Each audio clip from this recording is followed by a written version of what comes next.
Mr. Karol Madaj, the director of the Pilecki Institute, to take the floor.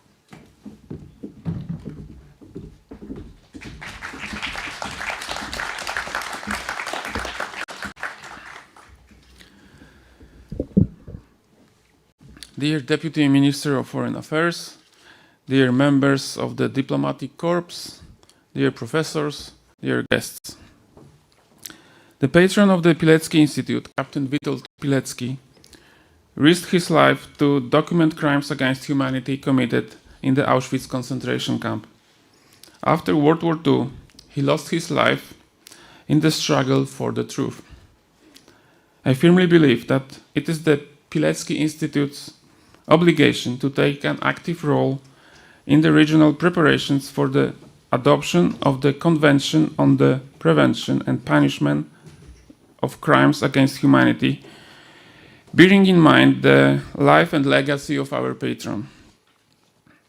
I am extremely honored and delighted that the Institute has been able to organize this conference in cooperation with the Polish Ministry of Foreign Affairs. Our cooperation is important for two reasons. Firstly, the academic discussion on the history of crimes against humanity can be translated into concrete steps towards preparing the best possible convention on crimes against humanity. In this way, we can support diplomats by providing relevant historical precedents concerning their prosecutions. Secondly, by organizing this conference, we demonstrate that the history of totalitarian regimes, which lies at the heart of the Pilecki Institute work, has practical relevance for contemporary diplomacy. The practice of the historic international military tribunals and the UN International Criminal Tribunals and the contemporary International Criminal Court shows that crimes against humanity are among the classifications most frequently used by prosecutors. It may therefore come as a surprise to many that these crimes against humanity, do not have their own standalone convention. This normative gap is unacceptable, given the deterioration of contemporary international relations and the need to address the risk of crimes against humanity being committed in various regions of the world, including Eastern Europe. Recognizing the importance of the ongoing work on a convention devoted to crimes against humanity, I am delighted that the Pilecki Institute can help facilitate academic and diplomatic dialogue for what I hope will be the better future for humanity. Thank you.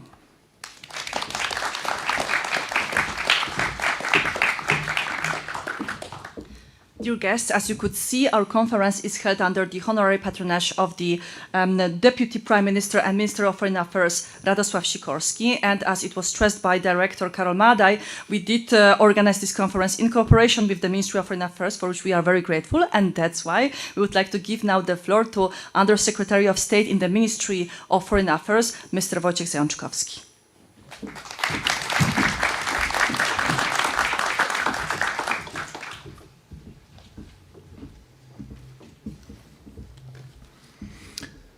Excellencies, ladies and gentlemen, distinguished guests. It is my great honor to welcome you all to the conference, The Roots of Crimes Against Humanity, Bridging the Normative Gap, organized by the Pilecki Institute under the patronage of the Minister of Foreign Affairs of the Republic of Poland. Your presence in Warsaw is a testament to the importance and urgency of the subject we are addressing today. This conference takes place at a particularly timely moment. The international community is currently working to develop a comprehensive convention on the prevention and punishment of crimes against humanity. At the same time, ongoing conflicts, most notably the Russian aggression against Ukraine and the violence in the Middle East, remind us that without a strong and unified legal framework, the most vulnerable remain at risk. This is the context in which we gather today. While genocide and war crimes are clearly regulated under international law, crimes against humanity still lack a comprehensive, binding global convention. This absence has tangible consequences. The legal framework remains fragmented, relying on customary law, differing national systems, and international tribunals created on a case-by-case basis. As a result, justice is too often selective and incomplete. Cooperation between states is more difficult than it should be, and crucially, we still lack effective tools to prevent these crimes. A dedicated convention would provide clarity, consistency, and predictability. These are essential not only for accountability, but also for prevention. In this context, we attach great importance to the draft articles on prevention and punishment of crimes against humanity prepared by the International Law Commission. They reflect years of legal analysis, drawing on the jurisprudence of international criminal tribunals, state practice, and the evolution of human rights standards. In our view, they provide a solid foundation for further negotiations. At this stage, they should be strengthened, not reopened or weakened. Poland has long been a strong advocate for the protection of children's rights. In this spirit, we believe that more attention should be given to the protection of children, especially those who are victims, witnesses, or who have been forced to take part in such crimes. Poland will continue to promote a child-sensitive approach in the upcoming negotiation process. Ladies and gentlemen, this conference is not only about legal frameworks. It is about responsibility. It is about how we protect people where existing systems fail. I hope that our discussions will bring us closer to a world where justice is consistent and where the dignity of every person is truly protected. Thank you.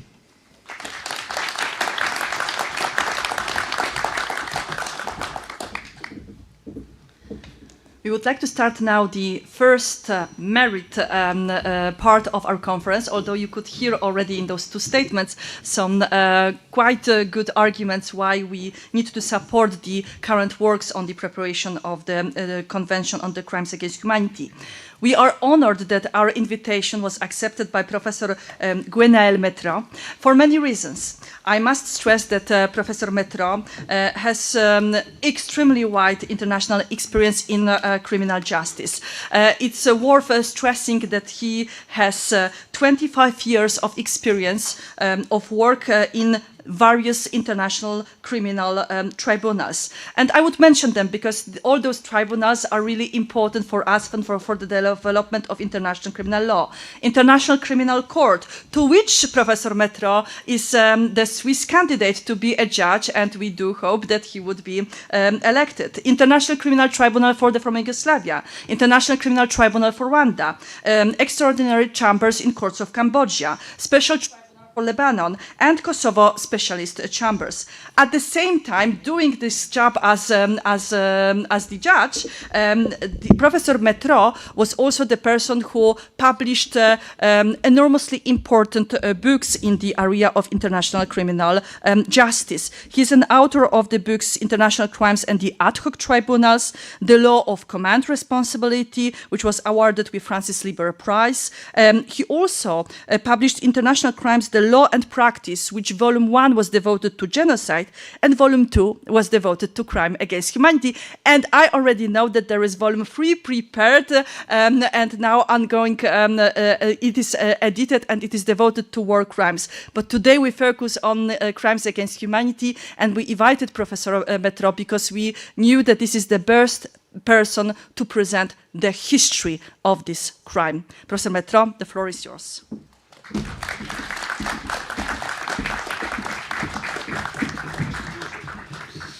Excellencies, ladies and gentlemen, dear friends, dear colleagues, it's a great pleasure and an honor to be here among you today, for which I would like to thank the Pilecki Institute, of course, and its director, the Polish Ministry of Foreign Affairs, with special thanks to you, Patricia, for making it possible for me to talk to you today. I think the topic is particularly well chosen, as I will try to explain in a moment. But you may be entitled to ask yourself, why are you spending an afternoon talking about the roots of crime against humanity, the road to crime against humanity, and the origin of crime against humanity?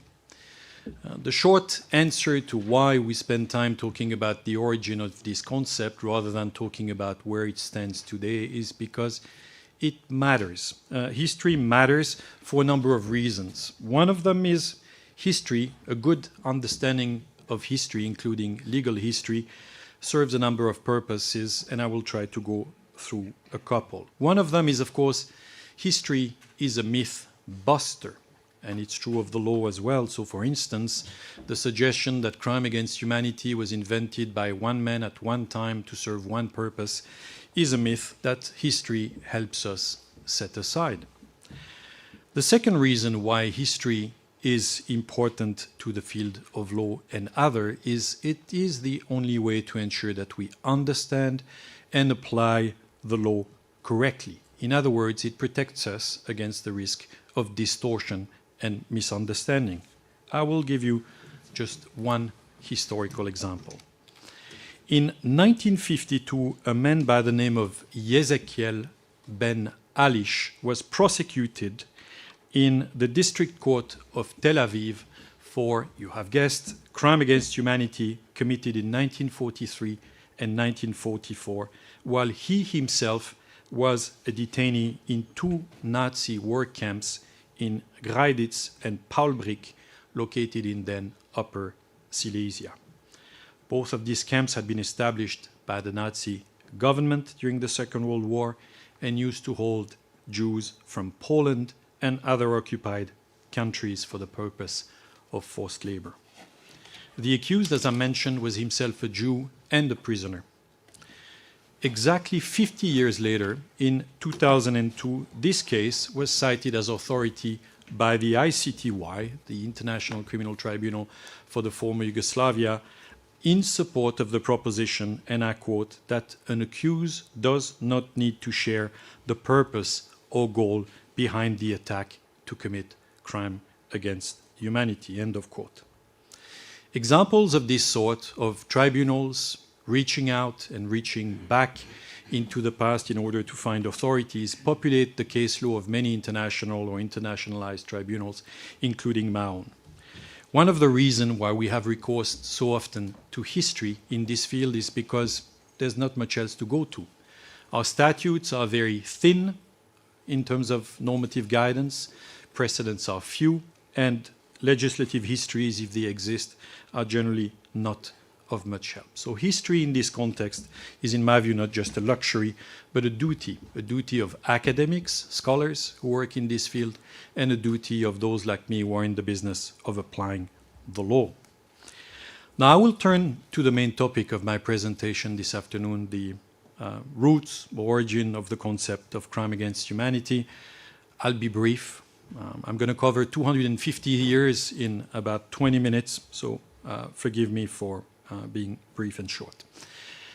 In my understanding, the history of crime against humanity really goes through four main phases. There is one that I will call the prehistory of crime against humanity, and that's when usage of the phrase crime against humanity started making appearances, as I will illustrate in a moment, but in a non-normative form. The second phase, and I will spend a bit of time on that one as well, is when the concept of crime against humanity started to fill in normative content, when we started using it for legal or normative purposes. And that, to my mind, started happening in the mid-19th century. More of it in a moment. The third era is the era of criminalization and enforcement. And I place that one starting in the 1940s. Some historians and some scholars will want to place it before, as can reasonably be done in my view, but that's where I place my marker. The fourth era is what I call the period of polishing or refinement of the law of crime against humanity, and that really started in earnest in the 1990s through the combined effect of the work of the ILC, the International Law Commission, which has already been mentioned, the work of the ad hoc tribunals that have applied and enforced the notion of crime against humanity, and thirdly, the process of negotiation of the ICC statute, which led to a lot of debate and question. Now, to the prehistory of the concept of crime against humanity. The phrase crime against humanity started life, as far as I can tell, of course, in the middle and latter part of the 18th century. At the time, the notion did not describe a legal concept yet, but it described in lay term, in one short phrase, what was in effect considered an affront to public interest or moral standards. I'll give you a few examples. In a book in 1748 with a rather pleasant title in French, I'll translate it for you. It's Guerre à mort aux intrigants, aux fripons et aux assassins. In English, it's less pretty, but it translates as War to death against schemers, scoundrels, and assassins. The author was a Republican, a French Republican by the name of Melletier, and he made what to my mind is perhaps the first usage of that term that I could find, and he said that, and I translate. You recognized and agreed that they were men who saw the revolution only as a means of shifting fortunes, of enriching themselves by stripping and slaughtering others, that they were crimes and offenses against humanity that called for national vengeance. Now, 40 years later, in 1762, another French author by the name of Charles-Léopold Andreu de Billichstein, a hydrologist with a rather colorful life, produced a short but pregnant book called Institution, well, say it in French, Institution militaire pour la France, ou le Végès François, which he addressed to French soldiers and was hoping to give them a bit of what we would call today humanitarian guidance. And at some point in this book from the 18th century, he's discussing what to do with an enemy soldier that has done you wrong. And he goes through a variety of alternatives, starving the prisoner to death or locking him up without water, bread, light, or communication. But then comes to this view. He says, Billichstein, l'humanité doit quelquefois à l'humanité des exemples de justice pour éviter des crimes contre l'humanité. In English, humanity sometimes owes humanity examples of justice to avoid crime against humanity. Example, in 1781, just across the border in Germany, a German journalist suspected of being a Jacobin, Wilhelm Ludwig Werklin, was writing critically about crimes attributed to the Catholic Church and the Order of Knight Templar, and again described their actions, in his word, as crime against humanity. Same thing again in 1807, when the conduct of Napoleon Bonaparte was being described and his treatment of the Haitian revolutionary Toussaint Louverture in these words. When we add to this want of every generous and elevated sentiment the numberless positive crime against humanity, justice and honor by which Napoleon is disgraced, it seems astonishing and is truly opprobrious to the moral taste of the age that he should still find any admirers. With these last two examples, the notion of crime against humanity was starting to load itself with values, objections to interfaith violence on the one hand, and early resistance to colonialism on the other. But during the 19th century, the notion of crime against humanity was still stewing in this gray area between law and morality. And I'll give an example of 1874 that might be resonating in this country. It's a book by the title of The Sins of Russia Against the Catholic Church, or the History of Old Poland, according to the tales of a religious emigrant by the name of Florian Kupferberg, where he describes these crimes, the crimes of Russia at the time, as, and I quote, an endless chain of religious oppression, acts of violence, atrocities, and you guessed, crime against humanity, end of quote. Now, as we reach the 19th century, this is where I see the concept of crime against humanity going from a lay area, if you wish, into a normative one. And the normative content of this notion will come, in my understanding, from three particular principal sources. The first one are writings on slavery, anti-slavery, I should say, in particular regarding the slave trade. The second are anti-colonial writings, which started more and more to make reference to this notion. And lastly, in writings about the principle of non-intervention and its exceptions. Just to illustrate the point, in 1811, in a memoir by a sergeant called Robert Lamb of the Royal Welsh Fusiliers, he described the sale of African slaves as, and I quote, an abominable crime against humanity, end of quote. In A History of Colonization of 1838, William Howitt speaks of the treatment of natives and the business of slavery as, again, crime against humanity. Now, perhaps the first author to have made a knowingly juridical use of the phrase crime against humanity, and there I have to boast about it because it is a Swiss lawyer, a man by the name of Johann Caspar Blünchli, who in a book of 1868 called The Modern International Law of Civilized States made perhaps the first juridical description of what was intended to cover this phrase. He said, and I translate from the German original, today's human rights law rejects the idea of enslavement as a contradiction of the natural right of man.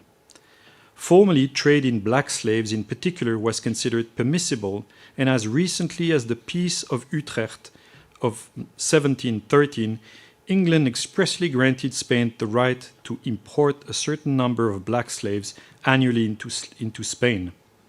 Since then, modern human rights have branded this trade a crime against humanity. From that point onwards, 1868, international lawyers started making use of that notion.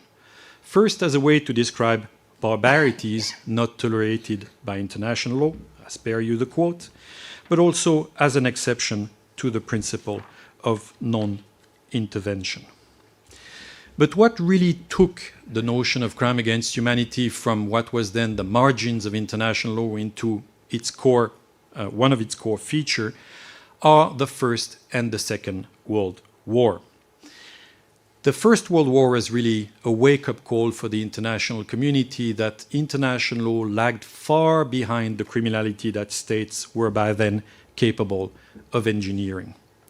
The notion of war crimes, of course, existed already after the First World War, but it did not cover a great deal of the criminality that had been witnessed. So bubbling up was the sense that we needed new legal concept. And during that period, that before the First World War, during the First World War in its immediate aftermath, we started hearing a great deal of usage of notions such as the law of humanity, outrages against humanity, crime against humanity, or crimes against the law of humanity. One example, among many others, is a joint declaration of 28th of May 1915, France, the UK, and Russia condemned the mass killing of Armenians by the officials of the Ottoman Empire and characterized those acts as, and I quote, new crimes against humanity and civilization, end of quote.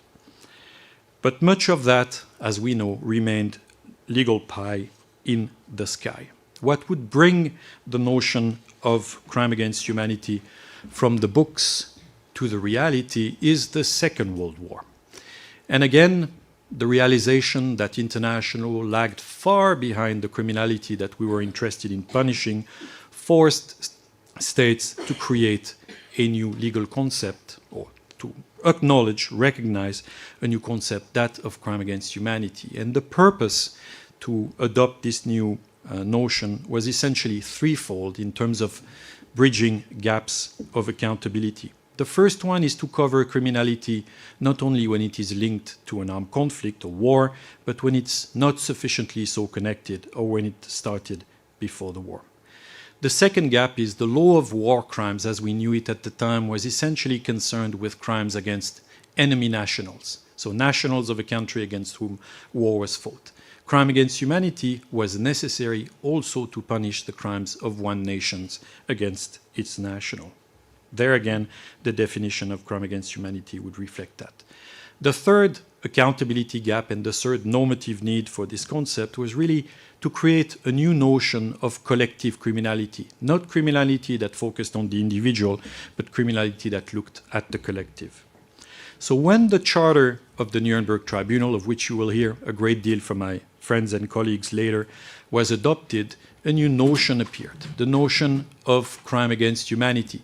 As we've seen in the last 20 minutes, this notion was far from new, but it was suggested to include it as a shorthand description in the charter of the Nuremberg Tribunal by Hirsch Lauterpart, a professor of international law, to Justice Jackson, an American judge who was one of the main drafters of the charter. Now, this is how far the root, as you called it, Patricia, for my talk, had grown by the middle of the last century, and that is where the road to crime against humanity that will be discussed by my excellent colleague will take you, and that will be where I leave it for today. But thank you for your attention.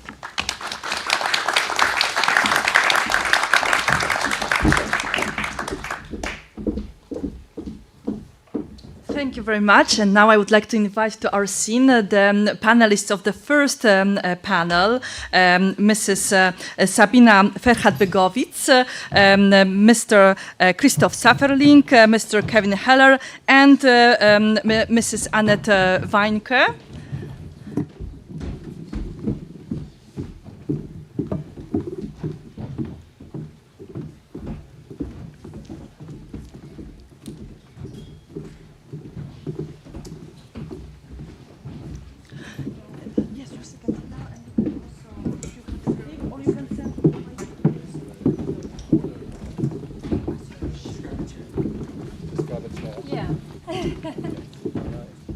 Yeah, of course.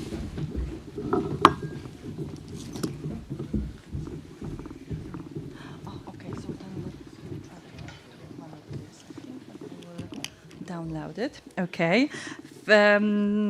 We just need to adjust ourselves because we need to download the presentation, and we will start.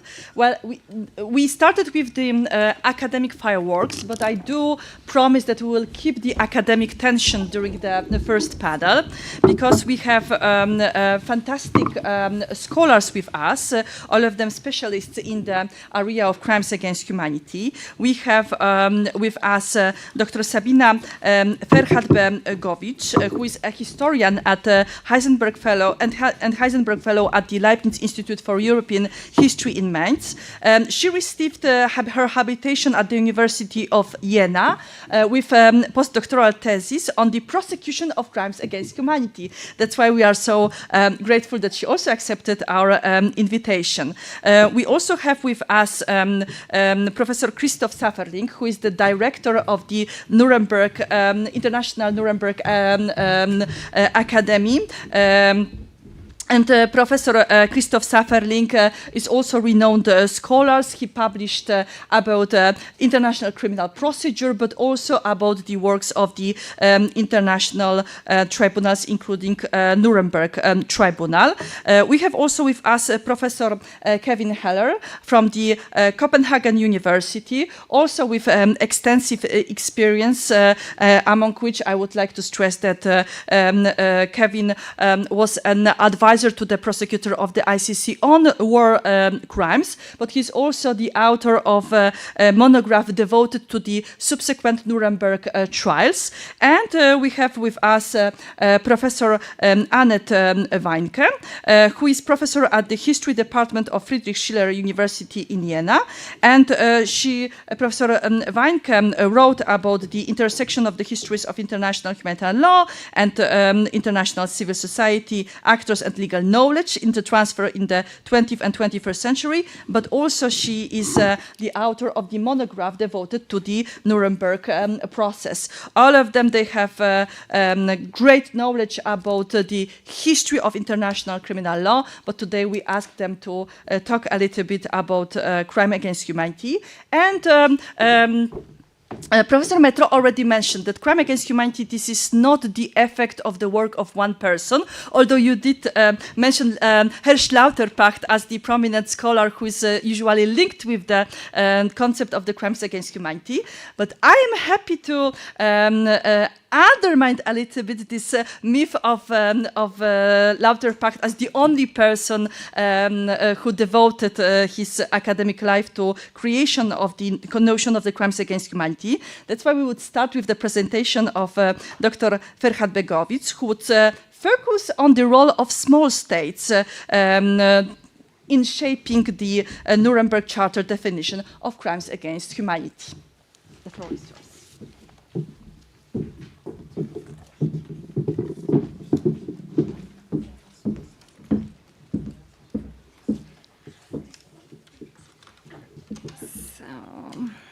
Dear colleagues, dear guests, dear Patricia, dear organizers, thank you so much for the invitation and for the opportunity to present some parts of my research at this so important conference. I'm just looking at the techniques, if everything is working. It doesn't seem so. Maybe, okay, back. But it's not in a presentation modus. Okay, now again. Okay. So in my presentation, as Patricia already said, I build on the keynote by focusing more specifically on the role of small states in shaping the concept of crimes against humanity during the Second World War. As I said, my presentation looks back to the warm time period, tracing how ideas that would later underpin crimes against humanity were developed in exile, particularly in London, by actors who operated at the intersection of legal innovation and political constraint. To do so, I would like for a moment to take us back to April 26, 1945, to the recently liberated Buchenwald concentration camp. On that day, Bohuslav Ecer, a Czechoslovak representative to the United Nations War Crimes Commission, visited the camp together with several of his colleagues. What they encountered there was not only evidence of unprecedented violence, but a confrontation with limits of law itself. The scale and the nature of Nazi crimes exceeded existing legal frameworks. Long before the liberation of Buchenwald, Ecer had argued in wartime London that existing international law was inadequate to address a total war directed against entire populations on political, racial, and ideological grounds. The legal innovations later codified at Nuremberg did not emerge solely in response to the revelation of 1945, as we already heard. Rather, they were forged during the war with a dense environment of debate among exiled jurists, diplomats, and political actors. In London, what Julia Eichenberg and Sarah Weidner have described as the London moment. And I have listed some of recent publications on this slide that underpin this perspective.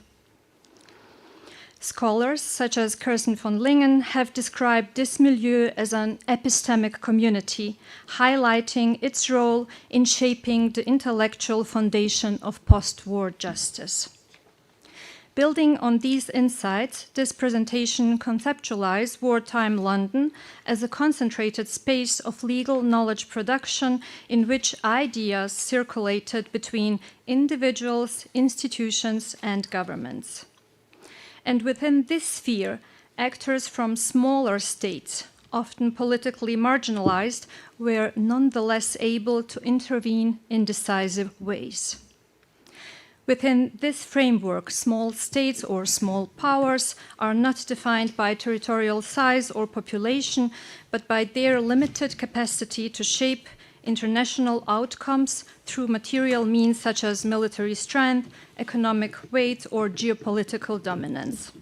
Rather, they are best understood relationally as actors within an international hierarchy dominated by a few great powers.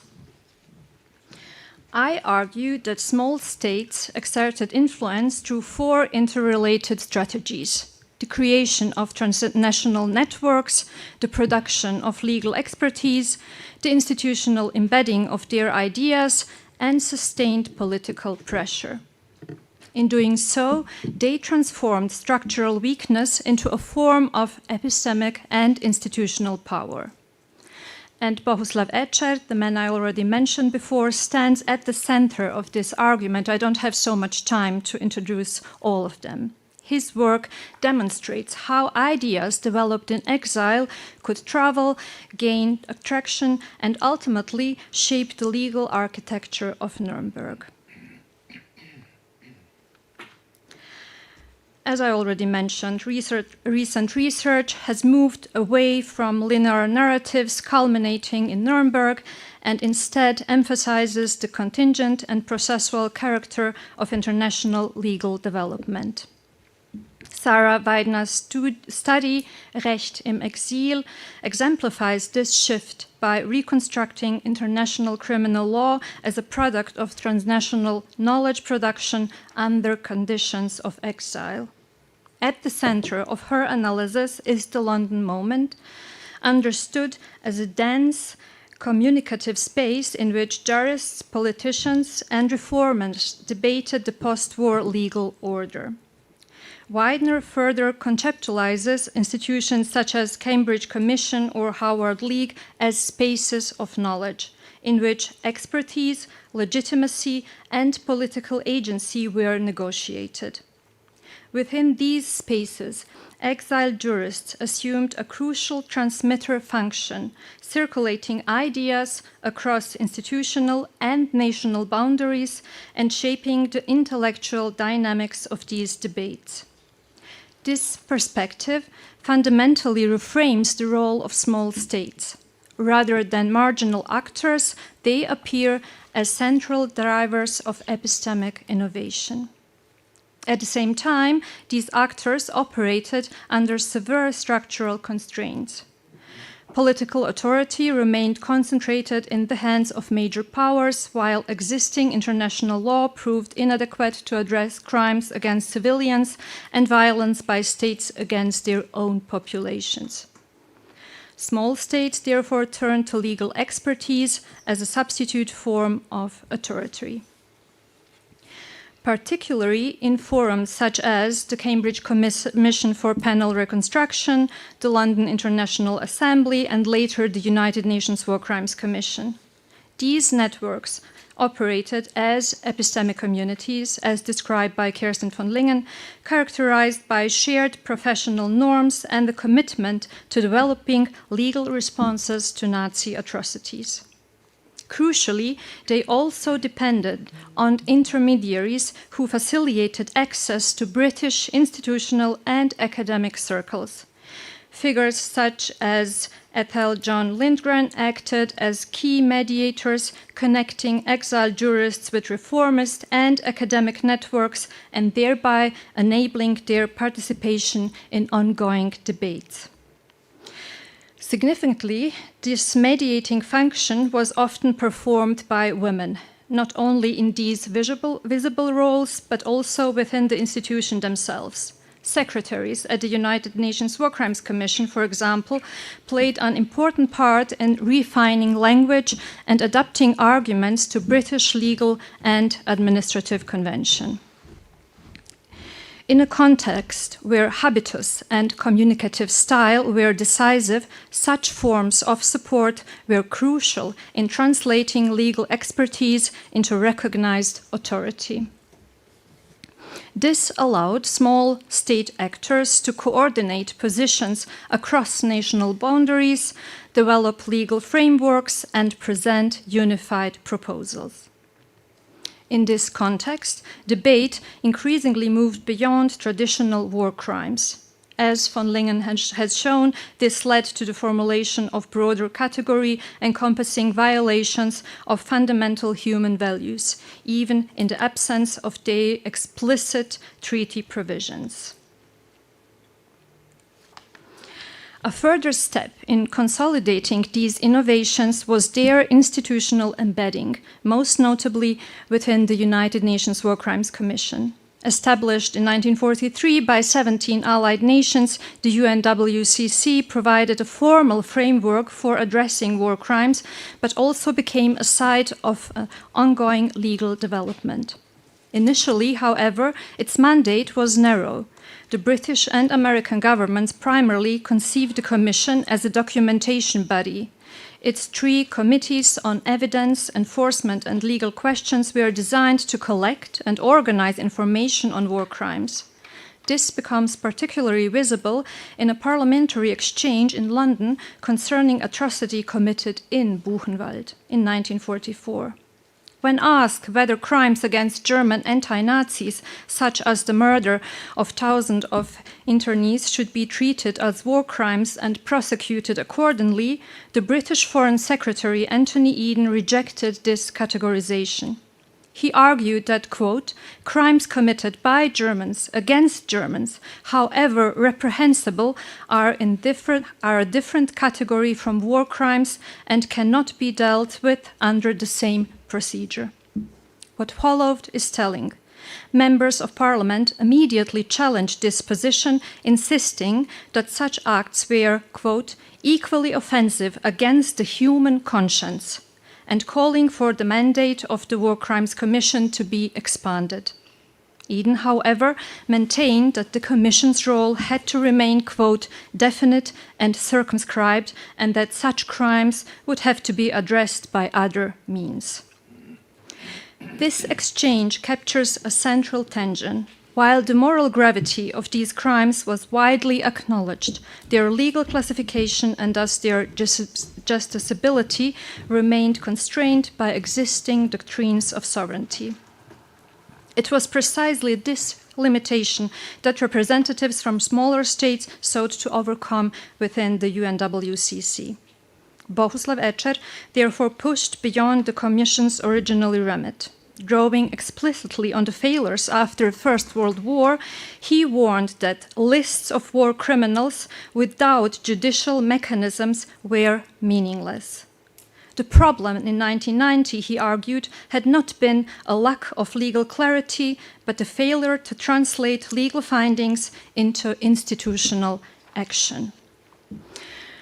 From the outset, Ecer insisted that the UNWCC must not become what he called a merely decorative body. Instead, it should act as a legal and institutional driver, expanding definitions of war crimes, advocating the criminality of aggressive war, and preparing the groundwork for an international criminal court.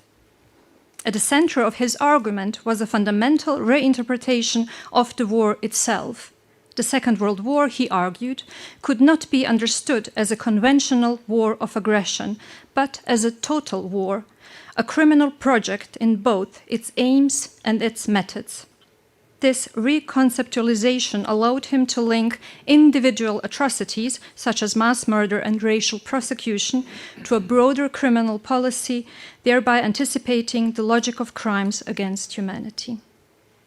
These positions, however, met strong resistance. Legalists such as Arnold McNear, supported by representatives like De Moore, rejected the retroactive criminalization of aggressive war and defended a strict interpretation of existing law. It was at this point that the strategies of small states became most visible. Unable to impose their views through formal authority, representatives like Ecer relied on a combination of networking, expertise, institutional positioning, and political pressure. Informal coordination meetings between delegates from Czechoslovakia, Poland, Yugoslavia, China, Belgium, and others allowed them to align positions and act collectively within the Commission. At the same time, they mobilize intellectual authority by drawing on a wide range of legal traditions, from continental European jurists to Soviet legal thought, particularly the work of Aaron Trainin. Crucially, this strategy extended beyond the confines of the United Nations War Crimes Commission itself.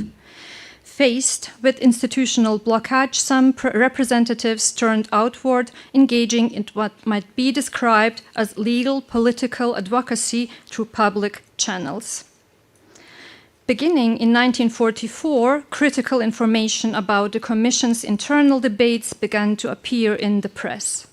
Reports in outlets such as the Washington Post criticized the UNWCC for excessive legalism and failure to respond adequately to the realities of Nazi crimes.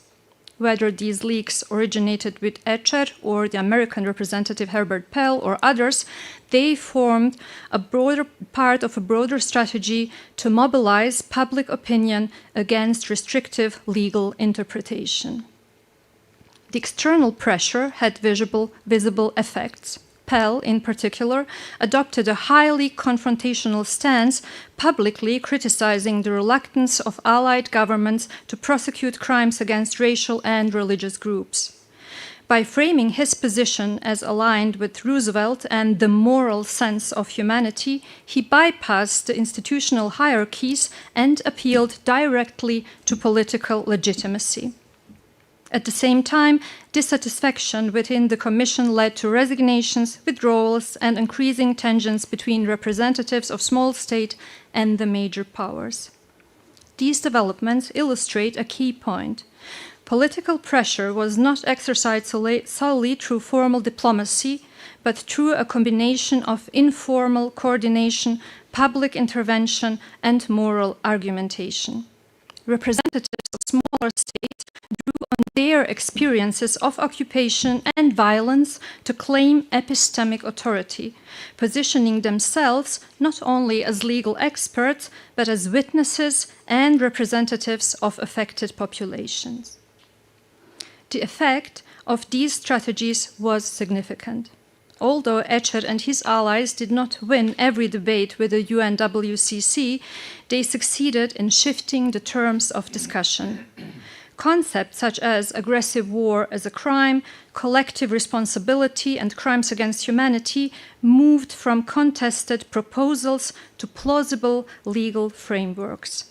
Through persistent pressure, both inside and outside institutional settings, they helped create the intellectual and political conditions under which these ideas could later be adopted at the Nuremberg trials.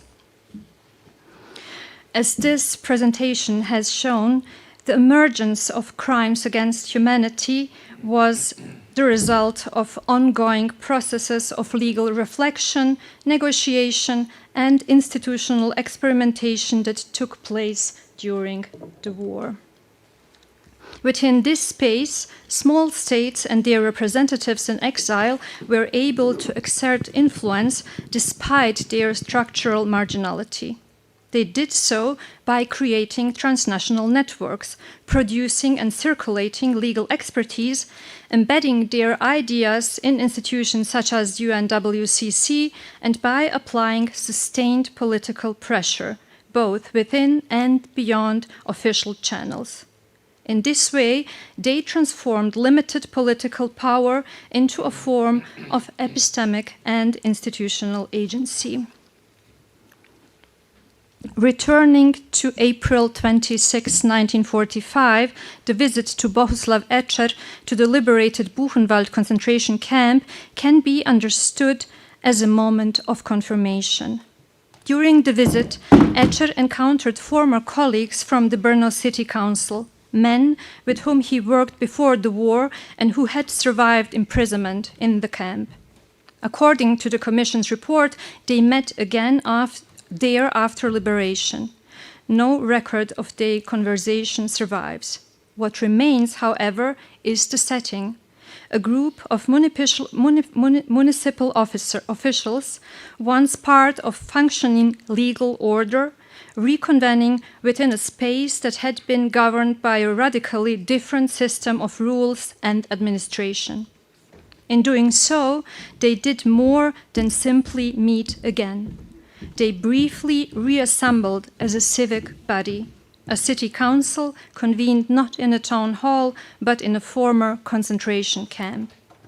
This moment can be read as an attempt to reassert a civilized legal order on a site where law itself had been turned into an instrument of violence. For Ecer, this encounter sharpened a problem that had already shaped his work in London. The crimes of the Nazi regime had not occurred outside of framework of law, but through organized structures, procedures, and claims to authority. This raised fundamental questions about the relationship between law, state power, sovereignty, and violence, and about the adequacy of existing legal categories to address such forms of criminality. It is in this connection between exile, legal innovation, and the confrontation with state-organized violence that the role of small states becomes most clearly visible. Thank you very much.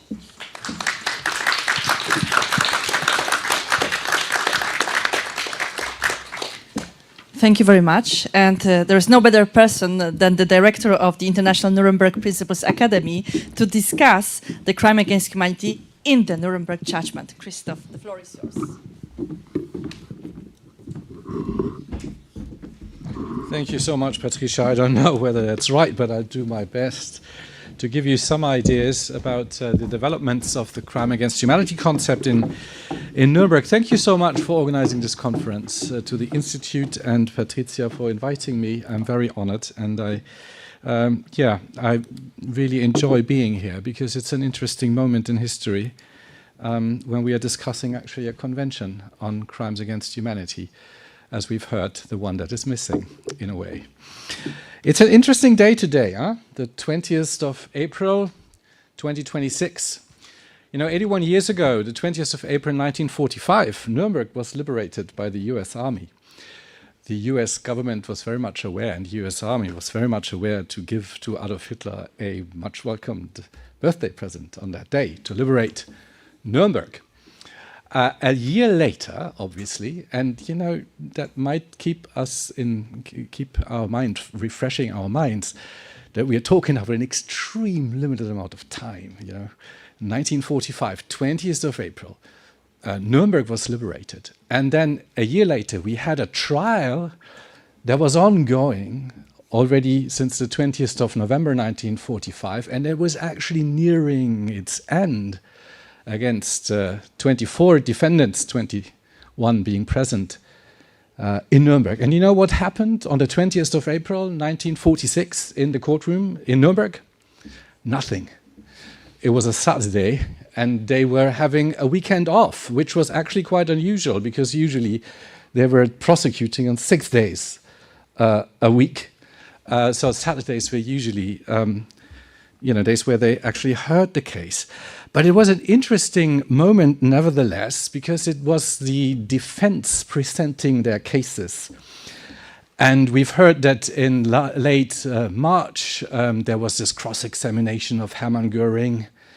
And just before they had the recess on the 18th of April, they were actually hearing evidence and testimony of Hans Frank, who I suppose is very much known in Poland because he was prosecuted for being the Gauleiter in Poland.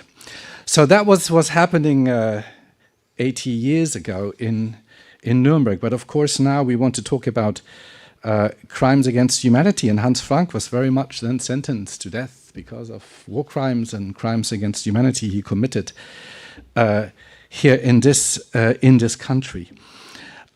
We have heard already about the development of the term crimes against humanity, so I don't need to remind you of the Armenian, or the massacre against the Armenians and the reaction of the international community to that. It was a very limited time after the end of the war, starting, the 8th of May with the capitulation of the German army and the beginning of the trial. And it was basically in July, as we've already heard, 45, when the four Allied powers met in London to discuss how a trial would actually look like. What would it actually look like? And that's a very tricky question because there were no precedents. And there were rarely, any convention that one could relate to. So what do lawyers do at that point? And how can they make a law in such a way that it is accepted, and not only by the Allied powers, but also to some extent at least by the defendants and workable to the defense counsels? Because if you want to go ahead and have a trial that deserves the term fair trial and criminal proceeding, it needs to have some fairness also to the defendants, even if we talk about the mass atrocities of the Second World War. It seems to me that the notion of crimes against humanity was first put into the drafting process on the 31st of July 1945. Earlier drafts spoke about atrocities against civilian populations, which is, as it seems to me, a narrower concept, rooting more in the existing war crimes concepts. The expansion was necessary, obviously, because traditional international humanitarian law was simply felt to be inadequate to address what the Nazis had done to their own people and to civilians in occupied territory. We must not forget, however, that the Nuremberg trial at the end of the day was focusing very much on the crime of aggression. So crimes against humanity were only almost a side aspect of what the, in particular, American delegation wanted to put into reality, the criminalization of an aggressive war as such. So the problem that lawyers face in this context now is, how do you actually make also crimes that a nation commits against its own nationals relevant to the international level? We have a conflict here with the concept of state sovereignty. What a state does in the interior is of no concern to the international community.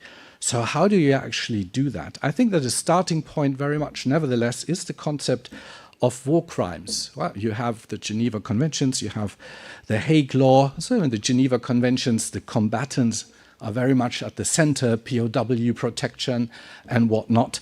In the Hague Law, you have what you might know as the Martens Clause, which is, the very beginning of the Hague Conventions.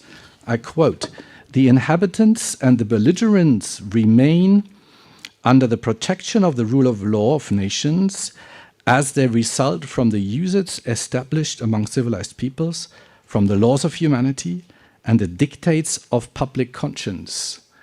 So there you see a sort of legitimate basis referring in this Martens Clause to the law that is established amongst civilized people, the laws of humanity, and the dictates of public conscience. So that's what I think is what crimes against humanity are actually about. But how, nevertheless, do you do here? How do you act here as lawyers, who want to overcome the sovereignty principle? How do you do this? The fundament of their thinking is, as is mirrored in the Martens Clause, the criminal laws of all civilized nations. murder, extermination, enslavement, deportation, inhumane acts. That's what's enumerated in Article 6C of the IMT Charter. When it's directed against any civilian population, not combatants, civilian population.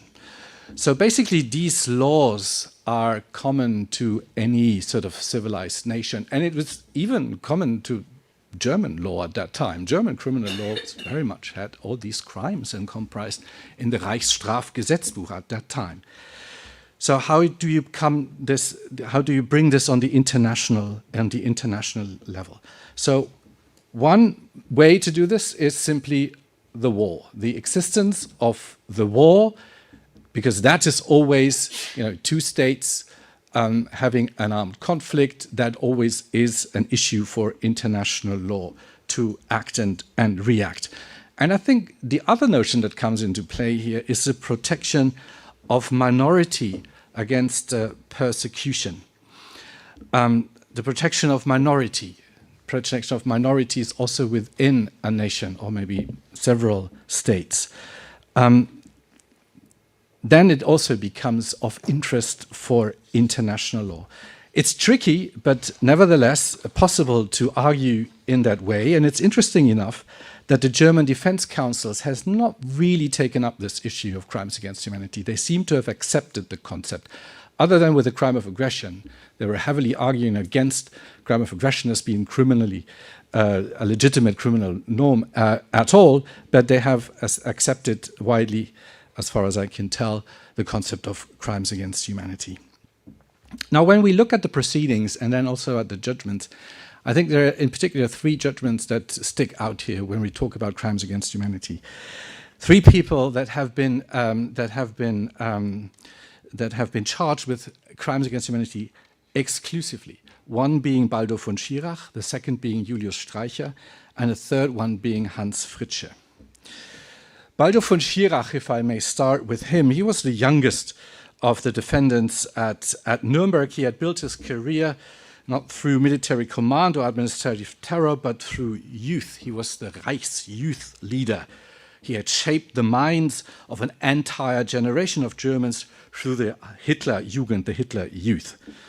But that was not this. It was not this role, this incitement of the youth that led to his conviction. There was no direct provable chain, it seemed, between the incitement of the youth and specific criminal acts. What sealed his fate was his second role. From August 1940, Baldur von Schirach served as Gauleiter of Vienna, as Hans Frank has been. He was the Gauleiter of Vienna. In that capacity, he personally organized and oversaw the deportation of approximately 185 Viennese Jews to ghettos and camps in the east. This was the act for which he was convicted solely of crimes against humanity. 20 years of imprisonment, which he served in Spandau prison until the last day. When we now talk about Streicher, we have a little bit of a different story here. Streicher occupies a singular place in the history of international criminal law. He was not a general, not a minister, or a death camp commander. He was a newspaper editor. Yet he was convicted and sentenced to death at Nuremberg, and the case against him has shaped the law of hate speech ever since. Streicher was the founder of this magazine called Der Stürmer, the trooper, whatever you can translate that as.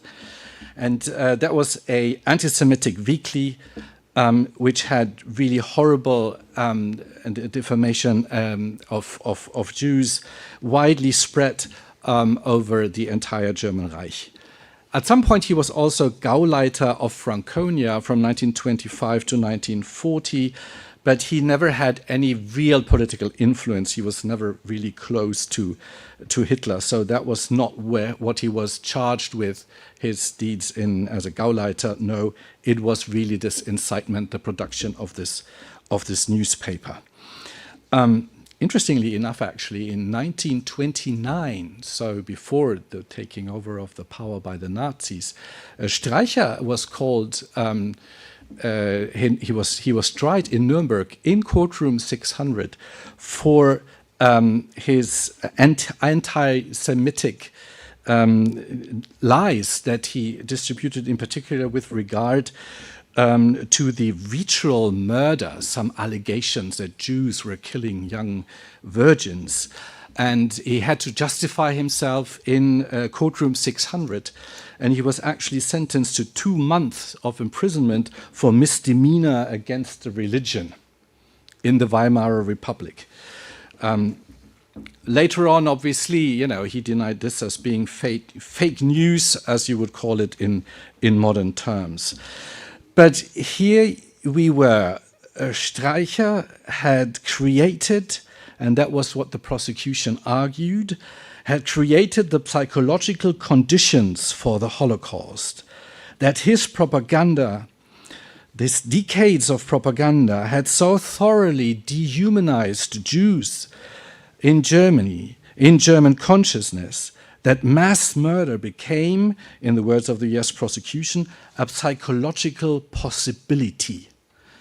And as the killing escalated, Streicher had directly encouraged extermination with full knowledge of what was happening. Well, the defense attempted to characterize Streicher as a marginal extremist, whom neither the Nazi leadership nor the general public took serious, but that did not convince the tribunal. He was convicted to death by hanging. Now, this judgment is interestingly to be contrasted to the trial against Hans Fritzsche. Hans Fritzsche was a senior radio journalist and later head of the radio division of Goebbels' Ministry of Propaganda. His broadcasts were actually mainly received here, also here in Poland. He, at the end of the day, was actually acquitted for more or less the same charges as they were brought against Streicher. He was acquitted because the tribunal was not satisfied that there was a connection between his presentation on the radio and the actual murders committed by the army, the SS, and others. So an interesting gap between these two, and one has to question oneself, why was it that more or less the same facts were, once led to a conviction to the most severe punishment, and on the other hand, against Hans Fritzsche led to an acquittal. By the end of the day, we also have to take into account that Streicher obviously was a very distasteful person, and he was even avoided by his co-defendants. So let me quickly come to the end of my little intervention here. I think when we look at Nuremberg, the history of the establishing and drafting of the Nuremberg Charter, and then the Nuremberg judgment, there are 3 lessons. 1, the massive outrage against civilians is a specific and a unique crime, and it's not only a subdivision of war crimes. It's lesson 1. Lesson 2, there are 2 roots of this special and unique crime in international law. One is the massiveness, and the other being the persecution of minorities. And thirdly, and that's what we take from the Streicher case, words can kill. Sustained and deliberate propaganda to dehumanize a group or incite violence is a crime against humanity. Thank you so much for your attention. I'm looking forward to the discussion. Thank you, Christoph. And now we are going to discuss continuation of Nuremberg, as Kevin stressed in our previous talk, which we recorded for you and will be available very soon. Professor Kevin Heller would focus on the Nuremberg military tribunals, so-called subsequent Nuremberg trials, and the development of crimes against humanity. I know that Kevin has his own presentation, and I would like to ask my colleague Carolina to help to upload this presentation. I think that they are already working on this in the registry. I hope you don't see it. Okay. I can also just.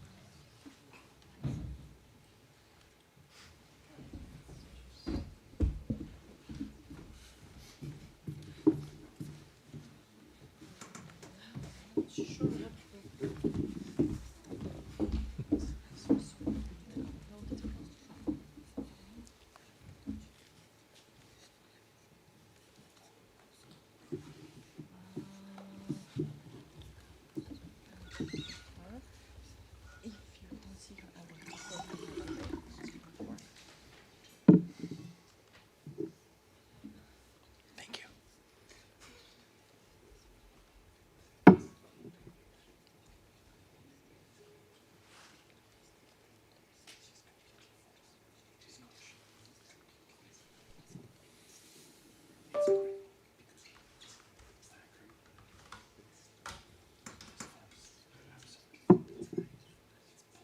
Okay, give us a second because.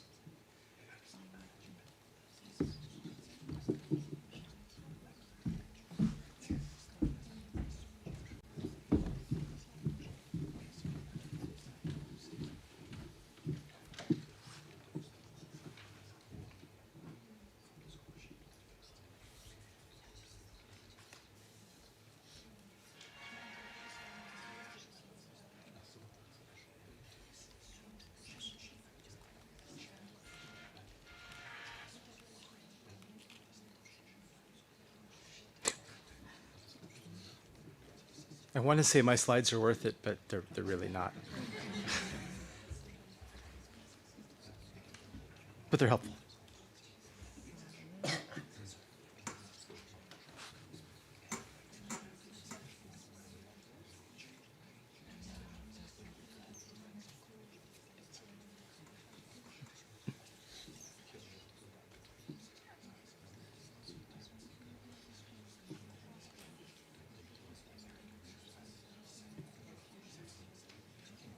Really makes you work for it.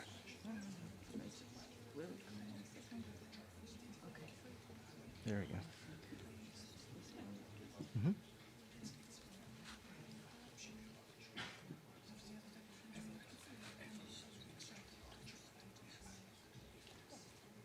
Except we can't see anything on the big screen.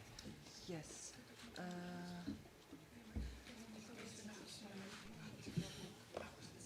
So now I see on my computer. Oh, here it is. Ah, there we go.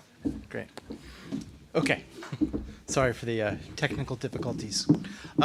First off, just want to say how nice it is to be back at the Pilecki Center. I think this is my 4th time, although it's been a few years.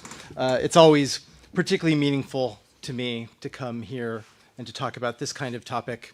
I'm Jewish, half my family is from Kharkov, so this is a particularly important arena or venue for me. So international criminal law scholars often talk about Nuremberg, the IMT, as giving birth to modern international criminal law. And I think that's true. But the corollary that I would add is that the Nuremberg military tribunals, the subsequent trials, nurse international criminal law into adolescence. As we've heard, the IMT convicted a number of defendants of crimes against humanity. But if you look at the judgment, you don't actually see any really systematic analysis of crimes against humanity from a criminal law perspective. There's very little discussion of the actus reus of crimes against humanity, the prohibited acts.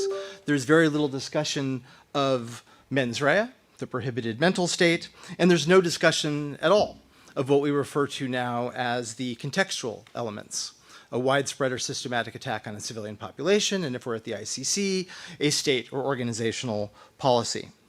Instead, really all the IMT did was hold that two categories of war crimes could also qualify as crimes against humanity. First, war crimes committed on a vast scale in occupied territory during the war.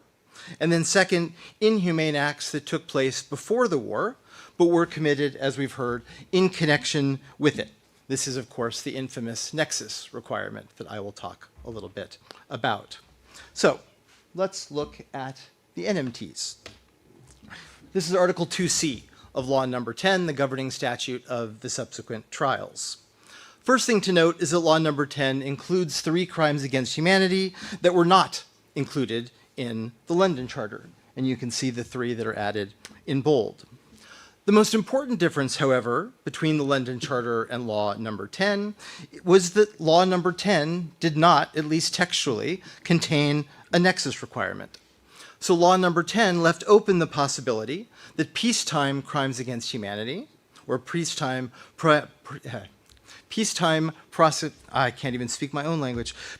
atrocities and persecutions that had no connection to the war could nevertheless qualify as crimes against humanity. I'm going to come back to that.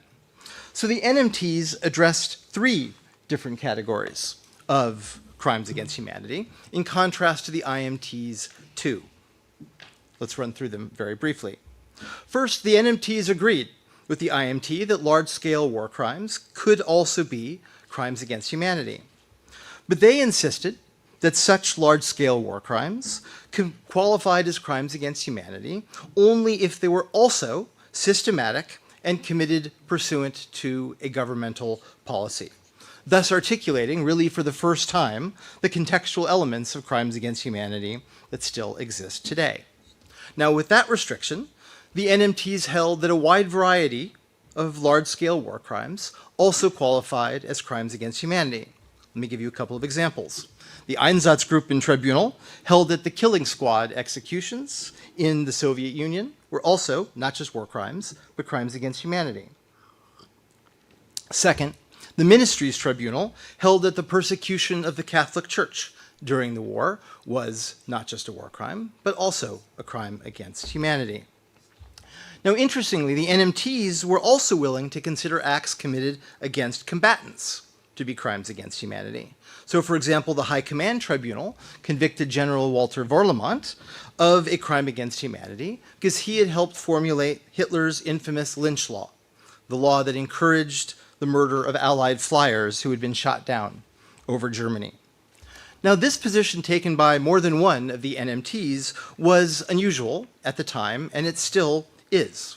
We've heard a little bit about the UNWCC, created after the war. It had already concluded, and this really, I think, reflected scholarly opinion at the time, that crimes against humanity could only be committed against civilians, that they could not be extended to combatants. And then more recently, the ICTY held in the Blaskich case that combatants who are hors de combat are not civilians for purposes of crimes against humanity. So this was an outlier position that the NMTs took, and one that hasn't really had any lasting effect on international criminal law. Second category, the tribunals also held that atrocities and offenses committed during the war outside of occupied territory could also qualify as crimes against humanity. And here we have 2 subcategories. First, we have acts that were committed against civilians in countries that were not belligerently occupied by Germany. And second, we have acts committed against German civilians during the war. Now, all of the tribunals agreed that acts in the first subcategory were crimes against humanity. So the Milch Tribunal held that enslaving Hungarian Jews during the war was a crime against humanity, even though Hungary was technically Germany's ally and not its enemy. Nearly all of the tribunals agreed that wartime acts in the second category were crimes against humanity, crimes against German civilians committed during the war. So, for example, the Einsatzgruppentribunal held that the murder of 20,000 German Jews during the war was, in fact, a crime against humanity. Here, however, there were 2 notable exceptions. the medical tribunal refused to consider wartime medical experiments involving German civilians to be a crime against humanity, even when they were conducted after the invasion of Poland. In other words, even after the nexus requirement was clearly satisfied. And then similarly, the Russia tribunal reached the same conclusion concerning the Nazis' euthanasia program the following year. Now, I think these holdings were just clearly incorrect. Law number 10, like its predecessor, specifically held or specifically referred to acts committed against any civilian population, not against a civilian population in occupied territory or that was belligerently occupied. So those were just, I think, a product of bad judicial reasoning. Now, the most important category, or the most important difference between the London Charter and Law number 10 was, of course, that there was no nexus requirement. There was no connection, that pre-war acts had to be committed in connection to the war. This very restrictive position that the IMT took, that was not present in Law number 10, actually was quite amenable to my country, to the United States. Justice Jackson spoke for, oh, there we go. No, sorry, something popped up. There we go. Justice Jackson spoke for the US government as a whole when he insisted that international law simply had nothing to say about how a state treated its own people.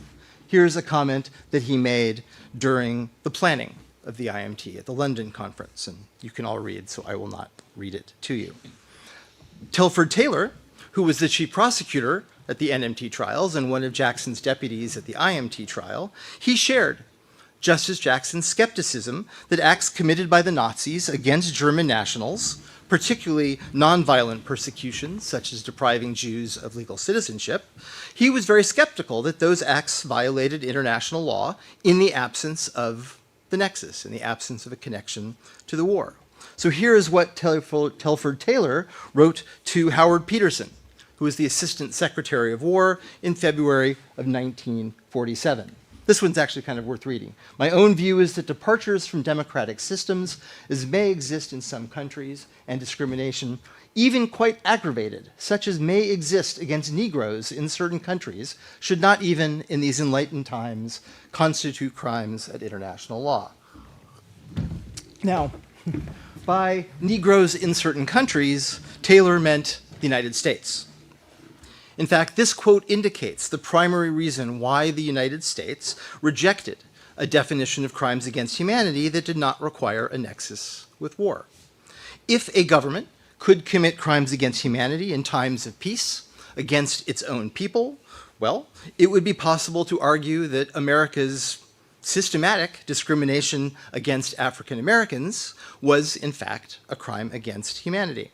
And not surprisingly, the Soviets would argue precisely that again and again during the Cold War.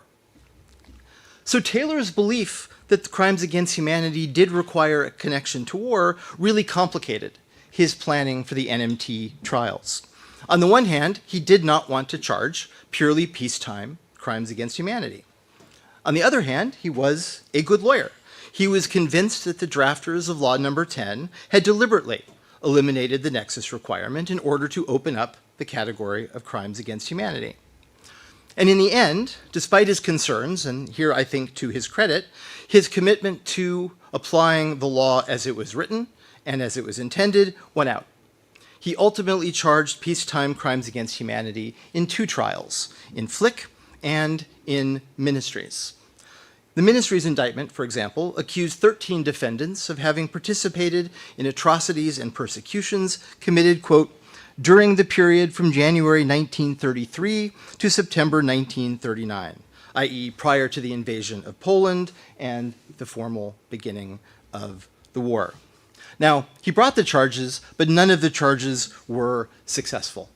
The Flick and Ministries Tribunal each rejected the idea that peacetime atrocities and persecutions were crimes against humanity. The Pole Tribunal in the Pole case did as well. All 3 of the tribunals simply read the nexus requirement back into Law number 10, even though textually it was not there. Now, the Pole Tribunal, that judgment is particularly interesting. It echoed Justice Jackson and Taylor's belief that international law had nothing to say about how a state treated its own people. Here is what the poll, whoops. Do I not actually have the, oh, my apologies. Somehow that slide got lost. Let me read. This is what the poll tribunal said. It is to be assumed that if this is the kind of national government the people of Germany preferred, they were entitled to it. If they consented to surrender their human liberties to a police force, that was their privilege, and any outsider who intruded could well be told to mind his own affairs. In other words, a pretty strong statement of the fact that international law had nothing to say about how a state treated its own people. If you didn't want to be oppressed by your own government, the point was you were to overthrow them. You were not to expect help from outside. Now, by contrast, the Justice and Einsatzgruppen tribunals reached exactly the opposite conclusion. Now, in part, those tribunals reached the opposite conclusion simply because they looked at law number 10 and they didn't see a nexus requirement anywhere in it. They also believed that the absence of the nexus requirement was intentional. More important, though, at least for posterity, the two tribunals held that, contrary to what the poll tribunal had said, purely peacetime crimes against humanity could, in fact, be so heinous that they were of properly international concern. So, in the words of the Justice case, they were acts of such scope and malevolence, and they so clearly imperiled the peace of the world that they must be deemed to have become violations of international law. Now, in a nice rhetorical move, the Justice Tribunal also noted that Hitler himself accepted the criminality of peacetime crimes against humanity. He had justified the invasion of Czechoslovakia precisely on the ground that the Czech government was persecuting racial Germans. Now, I think it's very difficult to overstate the importance of Einsatzgruppen and justice here. Really, for the first time, internationally constituted tribunals insisted that the international community had a legitimate interest in preventing tyrants from murdering and persecuting their own people. Now, unfortunately, the Justice and Einsatzgruppen tribunal's rejection of the nexus requirement was simply dicta. The indictments in those cases did not actually allege acts that were committed prior to the invasion of Poland. So those judgments do have less, or had less, precedential value than in Flick, Pohl, and Ministries. Now, last subject. The NMTs devoted considerably or comparably little attention to the definitions of individual crimes against humanity. Largely, they didn't spend that much time on that topic because most of the crimes against humanity were also war crimes and had been fleshed out in that context. It's nevertheless worth mentioning the role that genocide played in the trials, because two defendants, Ernst Lautz, who was the chief public prosecutor of the notorious People's Court, and Oswald Rothhaug, who was Lautz's deputy, they were convicted of genocide in the Justice case, despite the fact that law number 10 didn't even include genocide in its list of prohibited crimes against humanity. And their convictions represent the first convictions for genocide under international law. Now, what did genocide look like in these trials? The idea of genocide was first mentioned in Tilford Taylor's opening argument in the medical case. At that point in the trials, and that was the first one, genocide was not yet assuming any kind of legal sensibility. It was not yet developed as a legal concept. Taylor was simply using the term genocide to describe the Nazis' systematic persecution of various groups. He didn't really rely on genocide as a legal concept until case number 8, the Russia trial. Here's count 1 of the indictment, and you can see the language that referred to genocide. You then saw very similar language in both the Einsatzgruppen and the Ministries indictments. Now, interestingly, in contrast with what we talked about earlier, American war crimes officials made a very conscious decision during the medical trial to try to establish genocide as a crime against humanity in the later trials. So as the prosecution was nearing the end of its case in chief in the medical case, Raphael Lemkin, the Polish Jew who coined the term genocide, he wrote to David Marcus, the head of the War Department's War Crimes Division, to stress the need to develop the concept of genocide in the medical case. Now, unfortunately, Lincoln's memo came too late to influence the medical trial itself. But it did lead a man named John H.E. Freed, who was then a legal consultant to the American Secretary of War, to submit his own memo to the prosecution, promoting the idea of developing genocide in subsequent cases.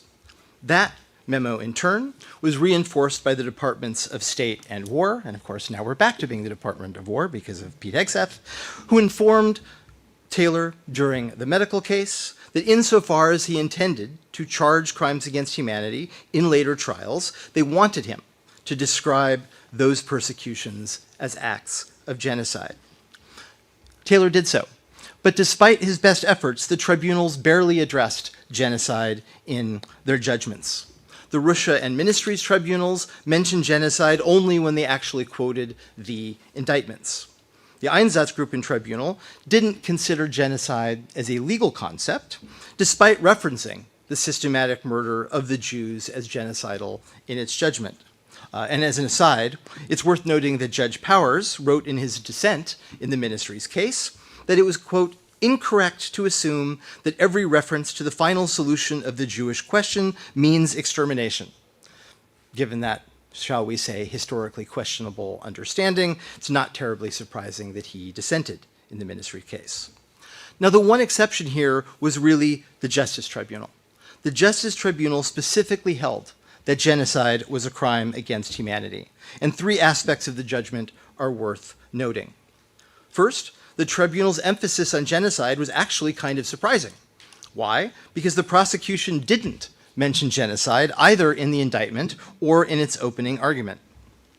Second, the tribunal singled out genocide as the, quote, prime illustration of a crime that, quote, by reason of its magnitude and international repercussions, qualified as a crime against humanity, even in the absence of a nexus to war crimes or crimes against peace. So this was the object case of the kind of crime that should be a crime against humanity, even without the nexus. And then third, the tribunal cited the recently adopted General Assembly Resolution 95-1, in defense of that conclusion, stating that the Assembly, though not, quote, an international legislature, was, quote, the most authoritative organ in existence for the interpretation of world opinion. So very much ahead of its time, the Justice case, and probably not surprising that it's one of the most known and most famous of the 12 trials. Now, I could extend my discussion of the NMT's influence on modern understandings of crimes against humanity for quite some time. They did, in fact, make a number of other important contributions. They defined rape as a crime against humanity. They held that enslavement as a crime against humanity does not require the slaves to be in any way mistreated. They established that forcible transfer, not simply deportation, is a crime against humanity. And they insisted that depriving a group of any internationally protected right, even a relatively minor one, can qualify as the crime against humanity of persecution. Now, for reasons of time, I'm not going to get into all of those issues, but I do hope that this very brief lecture has shown that, in fact, the NMTs made an incalculable contribution to the development of crimes against humanity, and that is, I think, one of their most important and most enduring legacies. Thank you.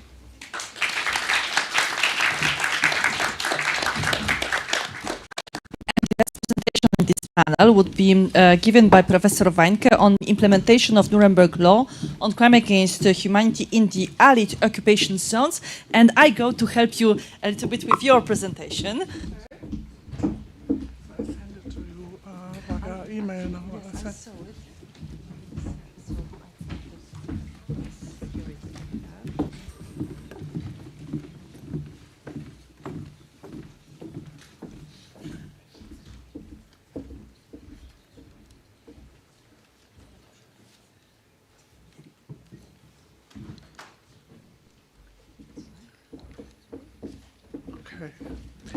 Yes.